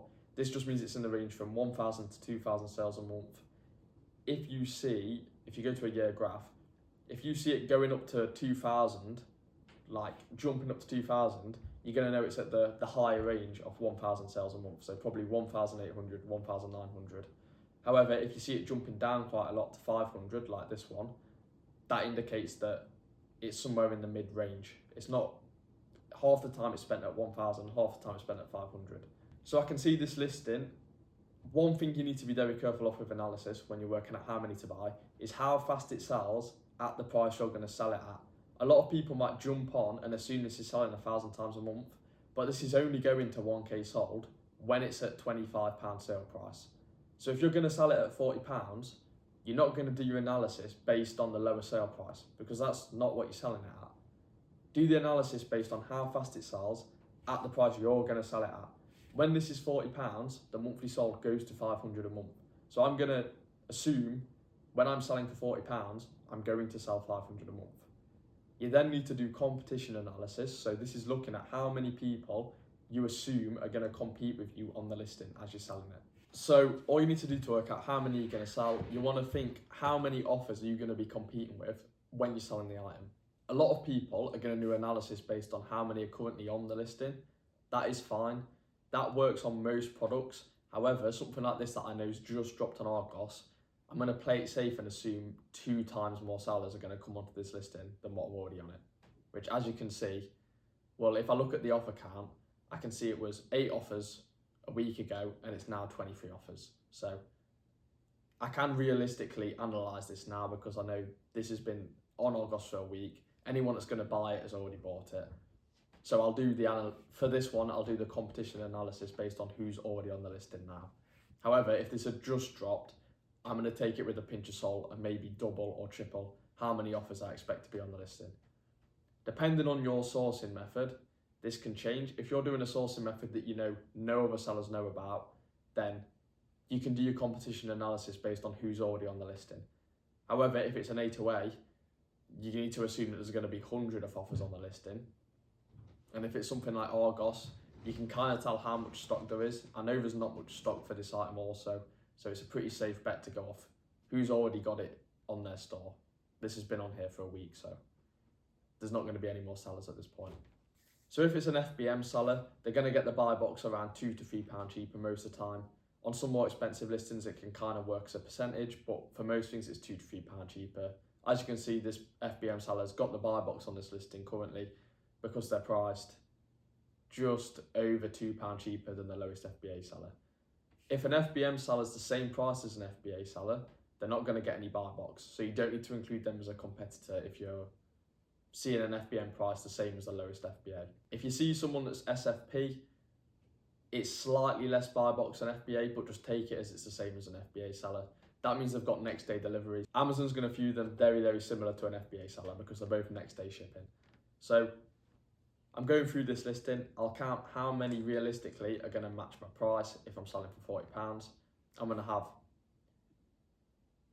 here, FBM is staying competitive, so that's 1. We've got 2 here, 3, 4, 5, 6, 7, 8, 9, 10, 11, 12, 13, 14, 15. And I'm going to be the 16th seller. So all I'm going to do to work out how many I can sell, I'm going to do 500 divided by 16. Let me get a calculator. 500 divided by 16. I'm going to sell 31 units a month because this is 500 plus at £40. So if I was buying this, if I'm a beginner, I'm going to be buying 1 month of stock. I'm not going to buy any more than that. I'd only scale past 1 month of stock. If you want to scale as quick as possible, stick to 1 month of stock for as long as you physically can. Maybe take 2 to 3 months on things that are 70, 80 ROI. If you've not got as much time, take a bit more stock. If you're finding you've got a bit of spare capital, take 2 or 3 months stock. But when you're starting, you should be buying 1 month stock for as long as possible. I still buy 1 month stock now for everything I buy because it means you can scale faster. Yes, it means you've got to find more products, but that puts you in a position where you've got to work harder to scale faster. So it's a good thing to do. So if I was buying this product myself, I'd buy 30 just to keep it as a round number, and I'd sell that within a month easily, given that no more offers come onto the listing. And that would make me 30 times £8, which is £240 profit. Very easy lead right here that you can buy. 33 ROI, £240 profit, that's very easy. So that's a product that I'd buy there, that passes all 3 stages. Before I end the video, I'll just show you a quick example of some that don't pass the pricing stage because that can be a harder one to explain. That's someone that takes a bit more knowledge and experience to work out what price you're realistically going to sell something at. The other 2 are pretty straightforward. If you're ever unsure about a brand, just drop me a message and I can tell you if I know whether it's IP or whether I know it's safe. Otherwise, you can just check all of the brand's listings. And as long as you see a listing that in the last year has had loads of offers going up and down and not gone to zero overnight, then you know it's a safe brand to sell. Just to show you an example of a brand that has been IP'd in the last year, this one's Pure Collagen, I don't know how you fucking say it. 1 year graph, look at that. It goes to 46 offers, and then it goes to just a straight line down to 5 overnight. That is the brand kicking everyone off. You normally see brands do this when a listing's going down in price or getting tanked. As you can see, this one was getting tanked. Buy box price is going down, and then bang, they just kick everyone off overnight. So I now know people are still choosing to risk it now. The IP was a while ago, it was in May. However, if I was a new seller, you want to avoid an IP at all costs. And if I see any brand that's had an IP in the last year, as a new seller, I'm not going to risk it. Once you've got a bit more account health, you've been selling a bit longer, you can take a gamble on stuff like this. Realistically, these have only IP'd once. However, don't risk it. So this is an example of a product that technically the buy box is going up to £100. However, you cannot estimate you're going to sell at that price. If you look at the BSR here, every time Amazon go back up to full price and the buy box comes back up to £100, the BSR, which is the sales rank, the green line, it's just rocketing up. This is an indication that no one's buying it, no customer's buying it. There might be an odd sale on the listing because there'll be some retard who's buying it, but because the BSR is rocketing up, it's not getting the listing's not getting any sales during this window. So don't buy it and expect to sell at this price. If I was buying this, I'd be expecting to sell it at 65, 60, maybe this price here, £65. Obviously it sells like crazy, but I wouldn't be expecting to sell it at the high price. Once again, always check the year graph too before you buy a product. As you can see, yeah, it keeps shooting up, but realistically, the only price, every time it does, the BSR just goes really, really high. No one's buying it. So you assume that you're going to sell at 60 to 75, which is the low parts of the pricing where it's selling. One last thing before the end of the video. This is how you work out how fast a product sells that isn't 50 SPM. Amazon will only report how many times it sells if it's more than 50 sales a month, 50 sales or more a month. If it's less, you've got to go off BSR drops. So if you look at this green graph here, every single time, this is an average, it's not as good an estimate as Amazon sold. However, every single time this BSR drops here, it's showing a sale. So if I want to check how many times it's sold in the last month, I'm just going to count how many significant BSR drops there are.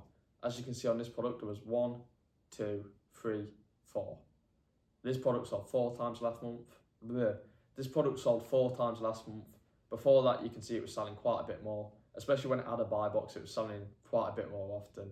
However, that's how you work it out for that.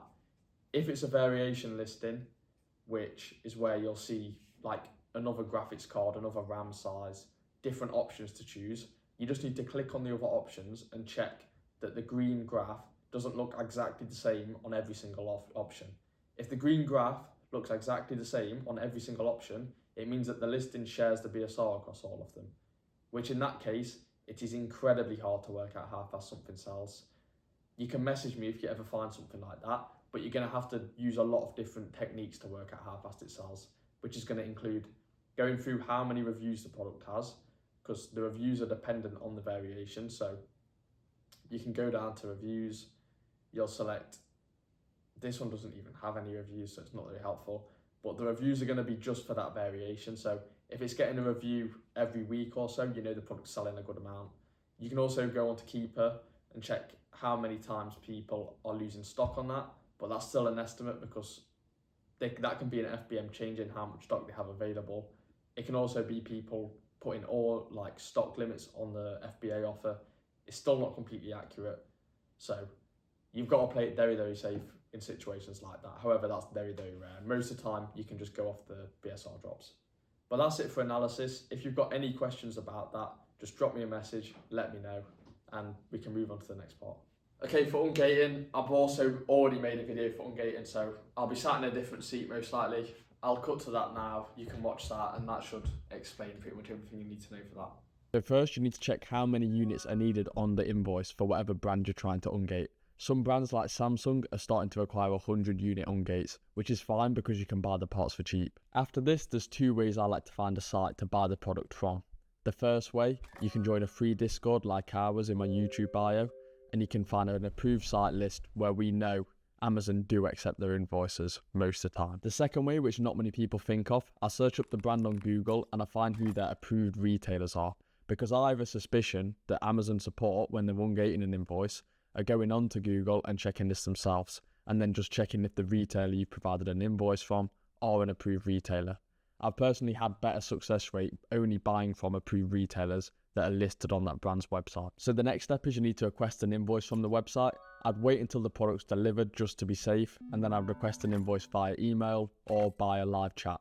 After you've got the invoice, all that's left to do is open a support case on Amazon. I'd recommend opening the support case on the ASIN that your invoice is for, just to make it easier for seller support, because you never know with them. Now, I'd recommend naming the document supplier invoice.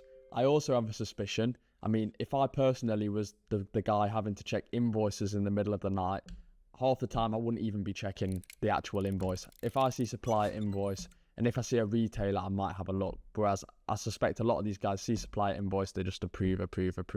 So get the best odds possible, just call it supplier invoice. Now all that's left to do is wait 2 to 3 days to see if you get ungated.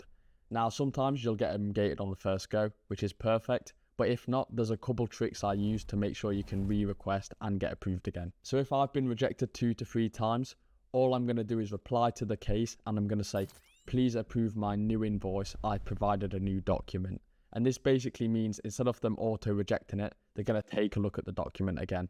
Now, if they're still not ungated yet after 5 to 6 attempts, this is where my secret tip comes in, which has worked for me 99% of the time to get ungated. Now, what you want to do is you want to send an email to the managing director.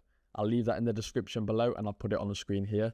But you want to send them an email and you want to use this template. And what sending an email to this managing director email does is it actually gets a supervisor from the support team to take a look at the case. Now, if it is a legitimate invoice and you've met all the requirements, 99% of the time this will work and it will get you ungated. Now, I've only seen this fail once for anyone, which was actually me. I was trying to ungate Hawaii, and after requesting many times, they just said, you're not allowed to sell this brand, which I'd never had before on an email. I'd never had in a case before, but that is the only time I've ever seen this happen. Most of the time, if people have a valid invoice from a supplier and it meets the requirements, once they email the managing director, you're going to get ungated. Okay, now we've got reconciliation. So I'll probably make another entire video for this, going into a bit more detail. But right here, this is, every time I speak to a big seller, the one thing they say is, I probably lost hundreds of thousands of pounds, not hundreds of thousands, tens of thousands of pounds because I can't be bothered to do admin. I can't be bothered to reconcile shit. I can't be bothered to check I can't be bothered to check that I'm not losing products. So what I would say is if you start doing all of this, I've only started it maybe 3 months ago once I realised how much money I was losing. If you start doing all of this from the beginning, you are genuinely going to save yourself tens of thousands of pounds. Just raw in your pocket money that belongs to you, that you're losing because you're not doing it. So this warrants its own video. I'm going to go into it now. I'll probably redo this for another video. But essentially right here, it's a very simple process. I mean, this doesn't look simple, but it is. It's a very simple process to make sure that you cover every single patch where money can leak out. Patch every hole where money can leak, essentially. Very easy. As you can see, since I've started doing it 3 months ago, this is like actually painful to look at. Since I started doing it 3 months ago, I've got 6.5k reimbursed from Amazon. Now, that is over 2k a month. Before I started doing it, I was probably losing 2k a month just because I couldn't be bothered. So it's really stupid. Make sure you're doing it. As you can see, I'll also go into how you get the most out of spending on Amazon, how you get cashback, credit card points. That's how much I've received recently. Obviously, I've received 4k in my lifetime on cashback. However, because Q4 I've been spending a lot on normal sites, I've got 3.3k that's going to pay out most likely. So that's within like 1 or 2 months. Once again, if you aren't doing cashback and points and you're not reimbursing, you're missing out on 4 or 5k a month. Obviously do it. So watch this. I'll run you through exactly how I do reconciliation now. I've built out a complete plan for this because I realised how much I was losing. So this is going to be my exact process. I've got no reason not to help you people with this because at the end of the day, it's money that Amazon owe you. It's not coming out of mine. It's not like a method that I'm leaking. It's just going to give you more money from Amazon than you are losing. So you may as well watch this. But just before I get into it, I will just note this is only important for scale. When you're starting, you'll have a very good, you'll literally be able to see what products you've bought and what's selling on Amazon and are you getting paid. Because it's at a small scale, it's very easy to not lose money. This is only becomes an issue once you've got to like you're doing like 150,000 or 100,000 revenue a month. And you've not got as much track of every single product that's going into Amazon, selling, getting lost, because you need a system to automate it. So this kind of applies to you if you're doing over £30,000 revenue a month, make sure you apply all of this. In my opinion, everyone should apply all of this from when they start, just as a practice. However, it's going to be incredibly easy for you at the start. The whole thing will probably take you 30 minutes to do because you're not going to have much to go through. However, I'll get into it anyway. The first place is missing stock from orders. So when you buy from a retailer, if they cancel the order, don't ship it and then don't refund you, you can lose money there. Or If the order's missing units, you can lose money there. You can then lose money when you send it into Amazon. So if you've got a prep center or you send stuff in yourself, if the prep center lose the products, you need to be on top of that. Or when it's inbound, if it gets lost on inbound or Amazon don't receive it, you need to be on top of that. Money can be lost there. You've then got under reimbursement for stuff that gets damaged once it's at Amazon, or Amazon lose it once it's at Amazon. So luckily this is all auto reimbursed now, but I'll go through on this stage how you go through every single reimbursement and check you're being reimbursed the correct amounts for everything that's lost or damaged. You've then got removal orders missing.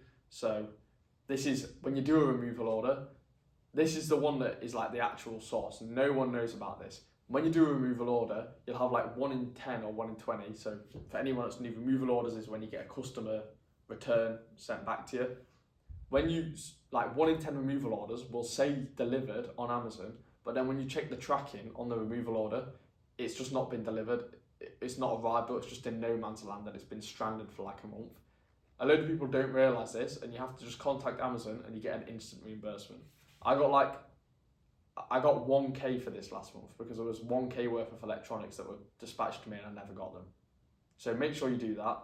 You've then got dealing with customer returns. So this is removal orders as a whole. What do you do once you get a product back that's damaged? I'll go through that to make sure you don't lose money.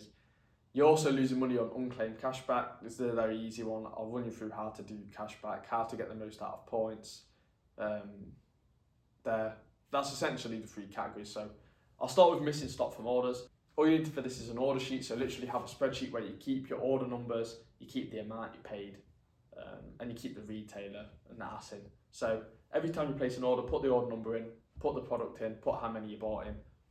If you receive less to your, if you're doing self-prep, when you get them received to your house, every time you receive products to your house, tick it off your order sheet and mark it as received. If you've got a prep center, they'll do that for you. Any order that's not fully received, highlight it on the spreadsheet in pink, or if it's on your prep sheet, highlight it in pink. And then 3 weeks later, if it's still not been received or the rest of it hasn't been received, go to the retailer and ask for a refund. So you can take pictures of the product that is missing the units.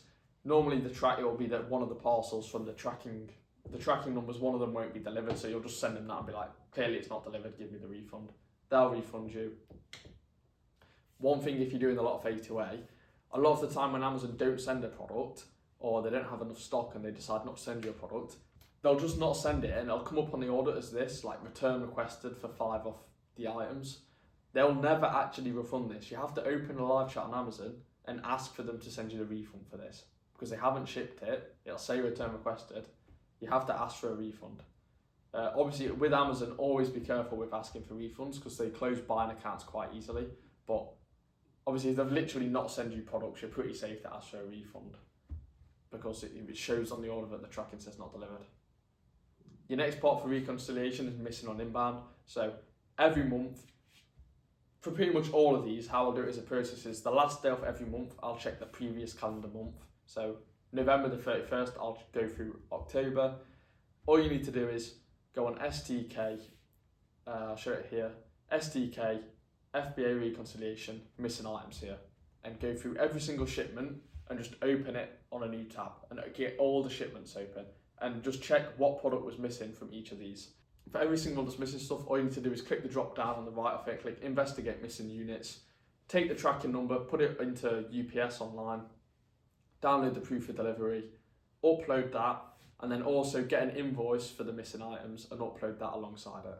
So they'll pretty much always be instantly approved. If they're not approved, email the managing director like I showed in the Ungating video and say, I want CCTV footage of this not being delivered at this time, whichever it says on the UPS tracking, because UPS have given me confirmation it got delivered and also have invoices for the units. And they'll always be like, obviously the support's will be like, they obviously don't have CCTV footage for it. You've asked for it. It's kind of a subtly hinting at legal action. I want CCTV footage. And then they normally just reimburse you straight away. Most of the time they'll just reimburse you anyway, to be honest. Back when I did RA, I literally had to argue with them for ages because I didn't keep any receipts or anything. And if I had a whole box go missing when I started Amazon, I didn't have any receipts because I was a retard, like I had no clue what I was doing.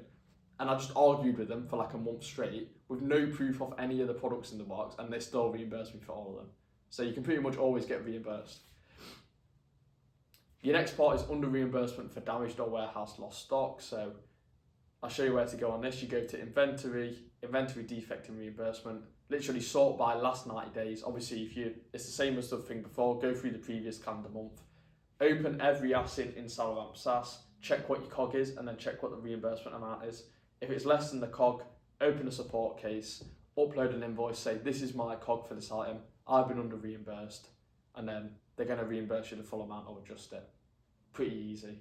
Once again, a lot of people miss out on a lot of money there. There's some things that I sold that are south of £50 each. I've been reimbursed £13 each for 10 of them, and I caught it by doing this, which meant I got reimbursed an extra 40 for every unit. 40 times 10, £400 that would have just leaked if I hadn't checked this. You've then got removal orders missing. End of every month, go to the previous calendar month once again. You're going to go to every single removal order, and all you do is open it in a new tab and open all the ones for October, I'd say. Open them all in the new tab. Then I'm going to click on each tab. You click shipment details, it'll give you a tracking number. If it says complete, just whack the tracking number into the website. So if it's DPD, whack the tracking number in, UPS, whack the tracking number in. Check that it says delivered on DPD and UPS. Some of them will say delivered on Amazon, won't say delivered on DPD or UPS, and then open a support case with a screenshot, say the tracking shows that it's not delivered, but you've marked it as complete, I want a reimbursement, and then they're going to reimburse you for it.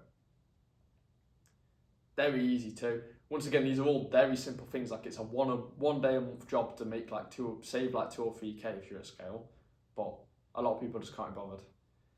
I think a good way to have a mindset for this is, because I never used to do it because I can't be bothered. I was like, I'd always rather focus on buying more products and making more money than trying to scrape and save money.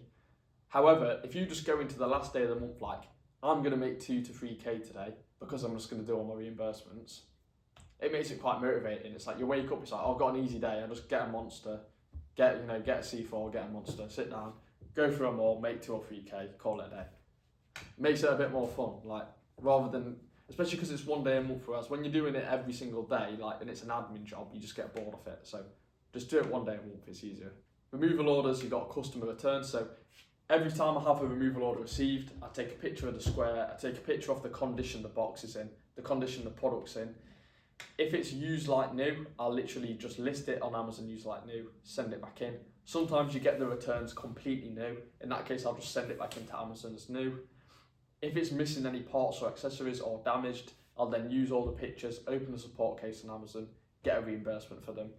Any accessory that's missing, you get £20 for on Amazon. If it's damaged, they'll kind of evaluate it yourself. You normally got to argue with them for a bit. In my opinion, do it on live chat for these rather than email, because it's easier to get the money back. And then anything that I've left after that, once I've done a reimbursement for the product, I'm then going to sell it on eBay or Facebook. I don't send it back into Amazon if I've reimbursed for it, just because I think that's something that could annoy them. I just avoid it. Sell it on eBay, sell it on Facebook. If it's like horrific, like something disgusting, just dispose of it. Make sure the reimbursement will normally match what you've lost on it, so you'll always break even on this. If it's an electronic and it's broken, obviously these are normally like an £100, £200 item, Amazon won't reimburse. This is the only exclusion to this rule. So normally Amazon will just reimburse you if it's less than what you paid for it, because it'll be damaged or something. Electronics, Amazon aren't going to reimburse you because they're going to argue. Let's say it's a TV that's not turning on. They're going to argue that it was sold not turning on, so you won't get reimbursed. So you're obviously not going to take a £200 loss on a TV and just firm it. So you go to the retailer, you go to the brand of the TV, so Sony for example. I go to them, I claim under warranty to get it fixed.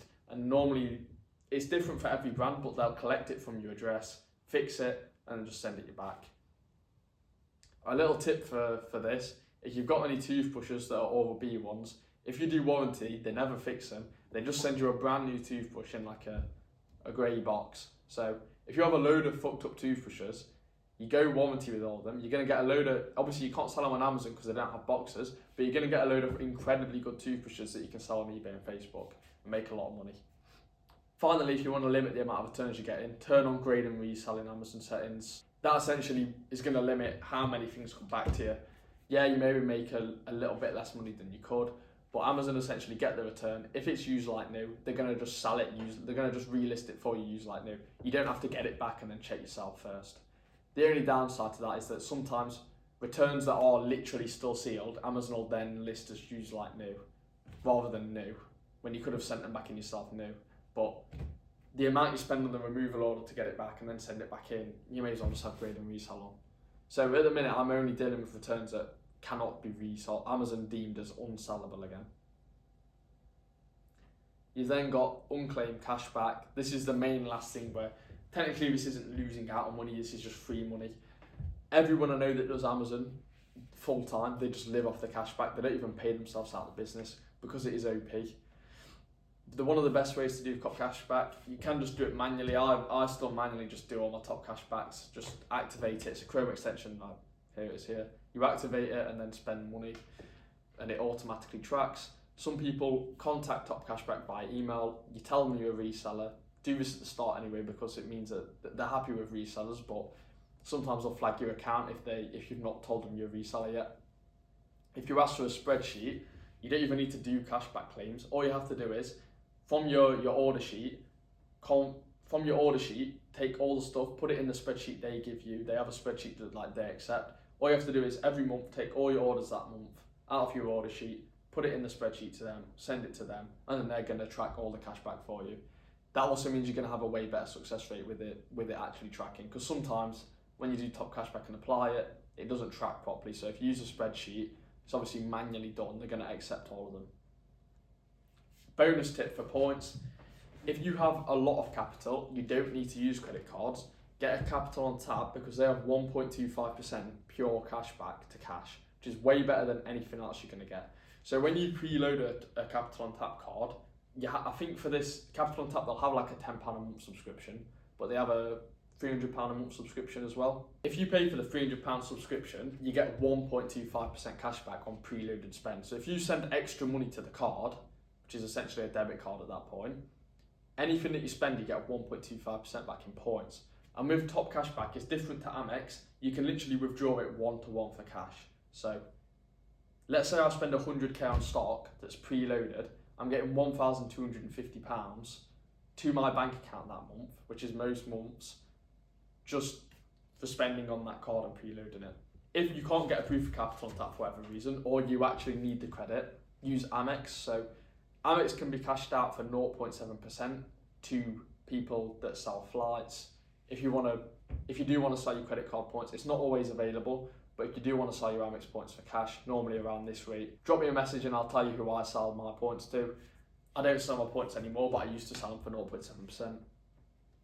However, if you use them on flights, you get about 1 to 2% value. So obviously business class to Koh Samui cost me, business class to Thailand, that cost me one way, I think 150,000 points, add like £100. I think normally that flight would be £3,000 to £4,000, I believe, so maybe £2,000. So that's a bit more than 1% because 150,000 points is £1,500 at 1%. So I got a bit more than that, probably got closer to 2% value on them points. However, if you're not going to take business class flights, I do it as a one-off, as a treat, because I'm celebrating finishing Q4. When you're starting your business, just try and use capital on tap because you can get the pure cash reinvested in stock. It's a lot better.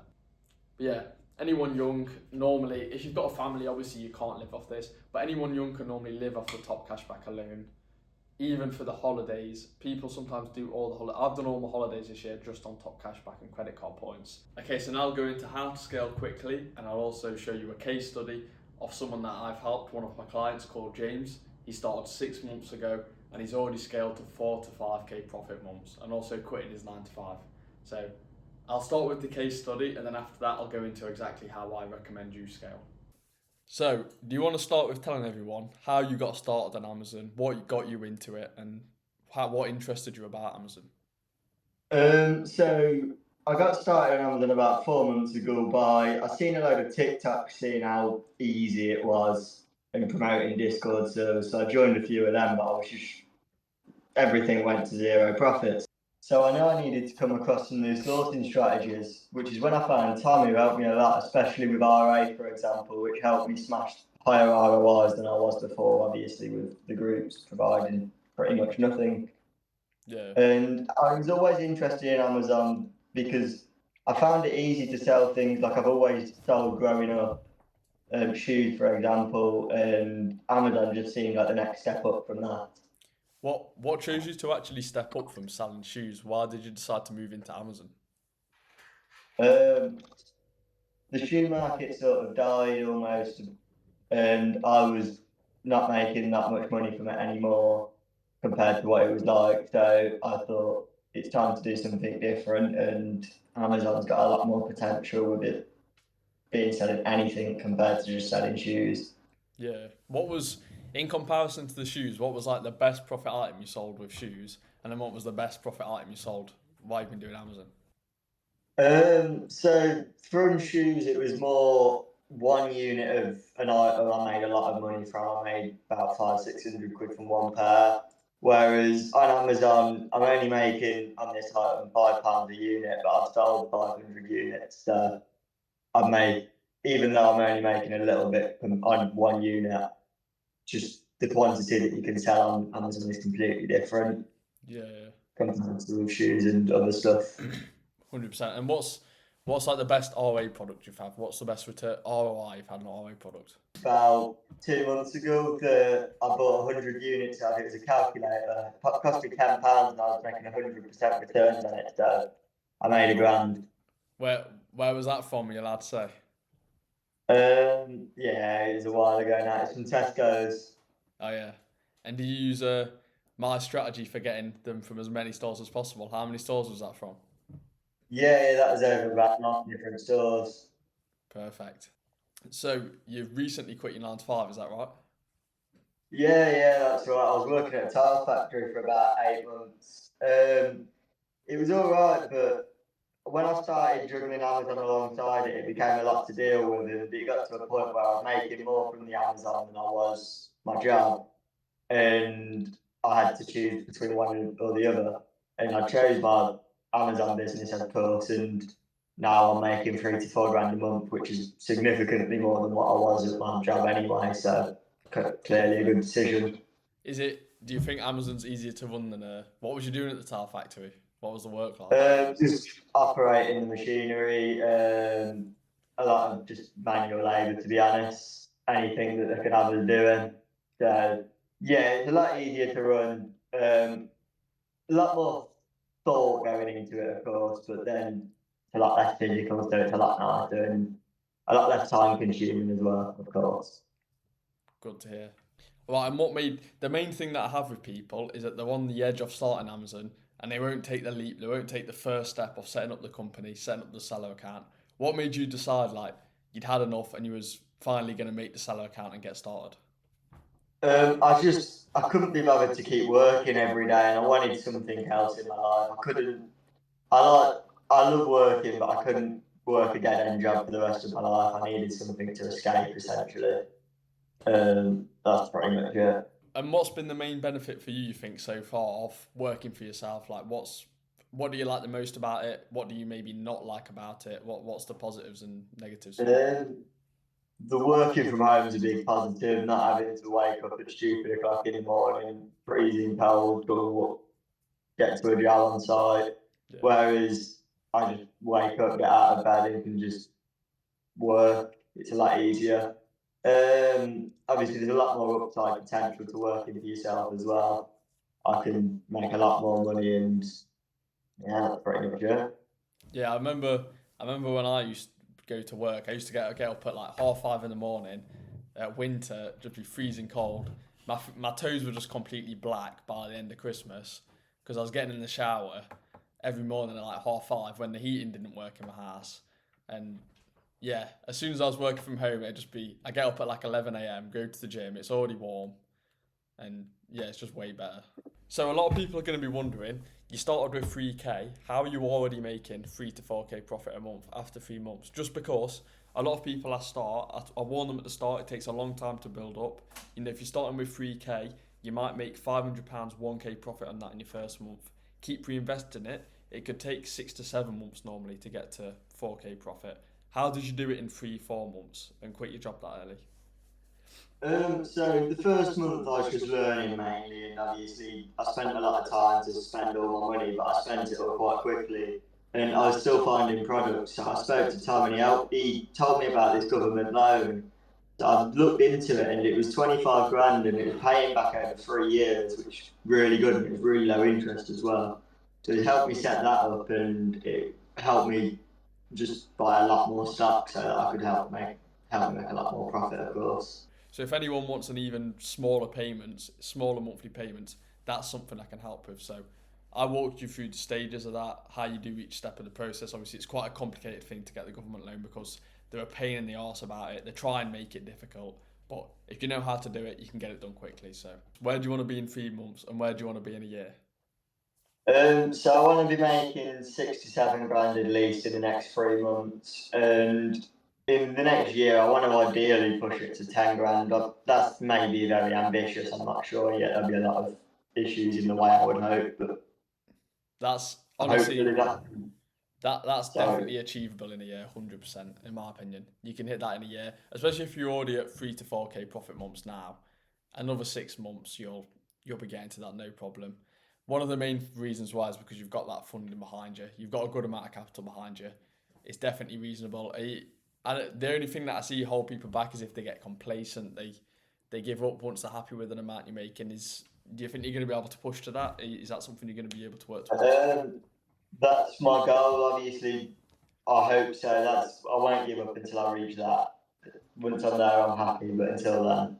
Just to leave everyone with a little tip or a little hint how they can do well on Amazon, give your best tip for sourcing products. What's like your secret, your source? If you ever find a good product or a good discount code, check that website, check the deal that it's on, check every item with the code, because often you'll find a lot more around that item that could even be better than the original item you found. So you're saying a lot of people find a good deal, they settle with just the one that they've ordered, and they don't think, I wonder what else is on that sale, essentially. Yeah, a lot of people just find the product, buy the product, and then be finished. When a lot of the time there's a lot more money just around the corner if you just look a little bit further. Yeah, a lot of people just don't go the extra mile, I suppose. Well, thank you for your time today anyway. I appreciate it. Thank you for the interview. And I hope you keep smashing Amazon and you'll definitely get to them 10k months. Now we'll go into how you actually scale your business as quick as possible and working out what your limiting factor is from scaling more. So pretty much everyone will fit into this diagram, which I'm going to show here. Obviously, sometimes your case is more specific, but the first thing it comes down to is, do you have spare capital right now to buy more stock with? If the answer is no, then it's pretty obvious what your limiting factor is. It's your access to capital. So you need to secure funding and be patient. If you're not a risky person, you're not a risk-taking person, just be patient. As long as you're reinvesting your profit and your capital pot is growing every month, it's just a matter of time until you're making bigger numbers, until you're scaling. But if you want to make that process faster and shortcut it, and you're happy to take risks, this is where you'd go for securing funding or securing a credit card. I'm not going to recommend any funding that I use myself. I'm going to be incredibly careful with what I recommend regards to that, as I know certain things can go wrong. If you aren't able to pay it off, some companies may be different than other companies. I don't want to risk pushing anyone down the wrong path, so I'm not going to recommend that. But some credit cards I recommend: Amex, Capital on Tap. Always be careful with credit cards. Obviously, they're normally a month or two payment terms, so don't do anything stupid. Make sure you have the capital there to pay it off. But what I like to do with Amex is, obviously Amazon take 2 weeks to pay out the balance into your bank account. So I'll just match whatever my balance is with my Amex, and then I always know I'm going to be able to pay it off from once Amazon send me my payments. So that's how I like to do it. If you do want to look into funding, one place that I will suggest you look is Amazon funding. I see that they give me offers quite a lot from different companies. That's something to look into. I've not used it myself, but yeah, I've chosen to do funding myself. I've took a 30k and a 20k loan to help me scale faster. So one cheat code for funding, which is what I actually used on James, as you'll see in that video, used with one of my clients, is the government loan strategy. So this includes going to the government. You normally have to give them a business plan. It's a very complicated process. It's a very long process, But because you've got a load of spare time, because you're not having to source products as you don't have money, you can use that time to go about getting a government loan. It's normally a 2-year loan and very, very low interest rates, and they're also not personally backed. So worst case, if something happens to your Amazon business, the government aren't going to be knocking at your door asking for your car to pay it off. If your Amazon business goes bankrupt, you don't have to pay the government loan off. However, it's very hard to get a government loan, which is why it's one of the things that I help students with, help my clients with, because it's something where I can actually provide you value and help you get it secured, as I've done it quite a few times now. So if capital's not your restricting factor, you're probably going to need to start outsourcing things so that you can spend more time sourcing products. So work out what your hourly rate is. This could be based on your 9 to 5 or how much you're making from Amazon to how many hours you put in. You want to outsource from cheapest to most expensive jobs. The cheapest thing to outsource is admin. There's no reason you should be the person going to collect invoices, filling out your order sheet. Just have an admin VA do this. The £3 an hour from the Philippines. Almost all of you are worth more than £3 an hour, I imagine, as you could just get a job at Deliveroo and make £10 an hour. So make sure you outsource this. The next thing to outsource is prep. So you can use a prep centre or get an employee to prep your products if you're at scale. Obviously, most of you will want a flexible rate and it'll be cheaper to just use a prep centre. If you want any recommendations for them, drop me a DM. I'm also going to be very careful with who I recommend for that, but I can help you point you the right way. Then finally, the last thing you'll ever outsource is sourcing. So this is where a lot of people are mistaken with how they treat this. A lot of people get a VA to source straight away, but they're giving them awful sourcing methods. When you outsource sourcing, you should only be outsourcing the actual. You should be thinking of the strategies for sourcing and the methods for sourcing, and then once you find a method that works, you should then be outsourcing that to an English person. Don't do it to a Philippine VA, because especially when you're sourcing electronics or laptops, things like that are harder to correlate to an Amazon listing and also harder to analyse, you don't want to have a Philippine VA doing this. You want someone that's intelligent from the UK who can learn skills that you're teaching them and will become good at sourcing. There's no point having a Philippine VA doing it. If you're not at a scale yet, we split a UK employee. You can either split a UK employee with a group of other sellers that you know, or if you're not at scale yet, teach one of your friends how to do it and pay them 1% off your spend. So you can go to your friend and say, every lead that you find me, I'll give you 5% or I'll give you 3% of what I spend on it. And you're still going to be making profit on that, obviously. However, always outsource this last. This is normally not the answer, and it's definitely not the answer if you're bad at sourcing. It isn't going to fix your business just getting a VA to do it for you, because they will be worse than you. They're going to be as good as whatever you teach them. If you're then still struggling to spend your capital, you're spending 8 hours a day sourcing products. This is where you're going to need education on new sourcing strategies or new methods. You need to pay someone, whether it's me that helps you, another Amazon mentor. You need someone to give you sourcing strategies or methods that you don't already know.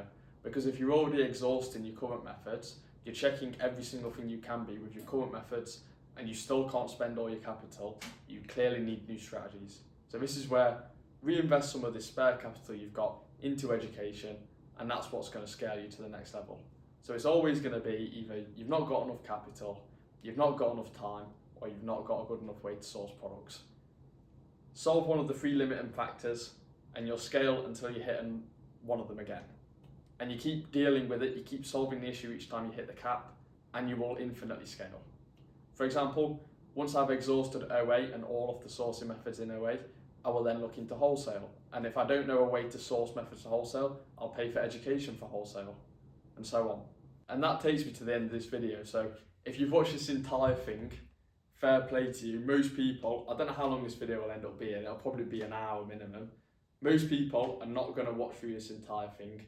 Even though I'm literally giving the entire blueprint for free, not many people are going to watch the entire thing. So fair play to you. You can go and apply this yourself now and start running a business that will make you £3,000–4,000 a month alongside a 9 to 5, which can even be scaled to what I'm doing now. I've mentioned that I do mentoring a few times in this video, but I'll just mention it once more at the end so you understand the exact offer, what exactly I help people with. If you're a serious person, which you clearly are, you've watched the whole thing, I don't like to work with people who aren't going to work hard, who aren't going to actually get results, as the results my students get are going to reflect on me. I don't want to take on people that aren't going to achieve good numbers. You're clearly going to achieve good numbers if you're willing to watch an hour-long video like this to learn. So what the mentoring constitutes is just complete one-to-one with me. I don't like to do a course, group course, things like that. I think the best way to help someone scale is hold the hand through the whole process. So you'll have infinite one-to-one calls with me whenever you feel like you need them. You can just book them into my calendar. You'll have my personal phone number. I'll also run you through every SOP that I have, show you all my sourcing strategies, and it's going to give you any ability to scale to the numbers that I'm doing now. If this is something that interests you, check out the type form in my description. You can apply there. It'll just be a quick call with me. If I think you're someone that I can actually bring value to and help, and I think you're actually going to work hard and get good results, then I'll walk through that on the call with you. Hopefully you enjoyed the video. Make sure you like and subscribe. Comment any questions you've got related to what I've been through today, and I'll be able to help you out. And also DM me if you want any of the recommendations I went through in the video. But thank you for watching. Make sure you subscribe.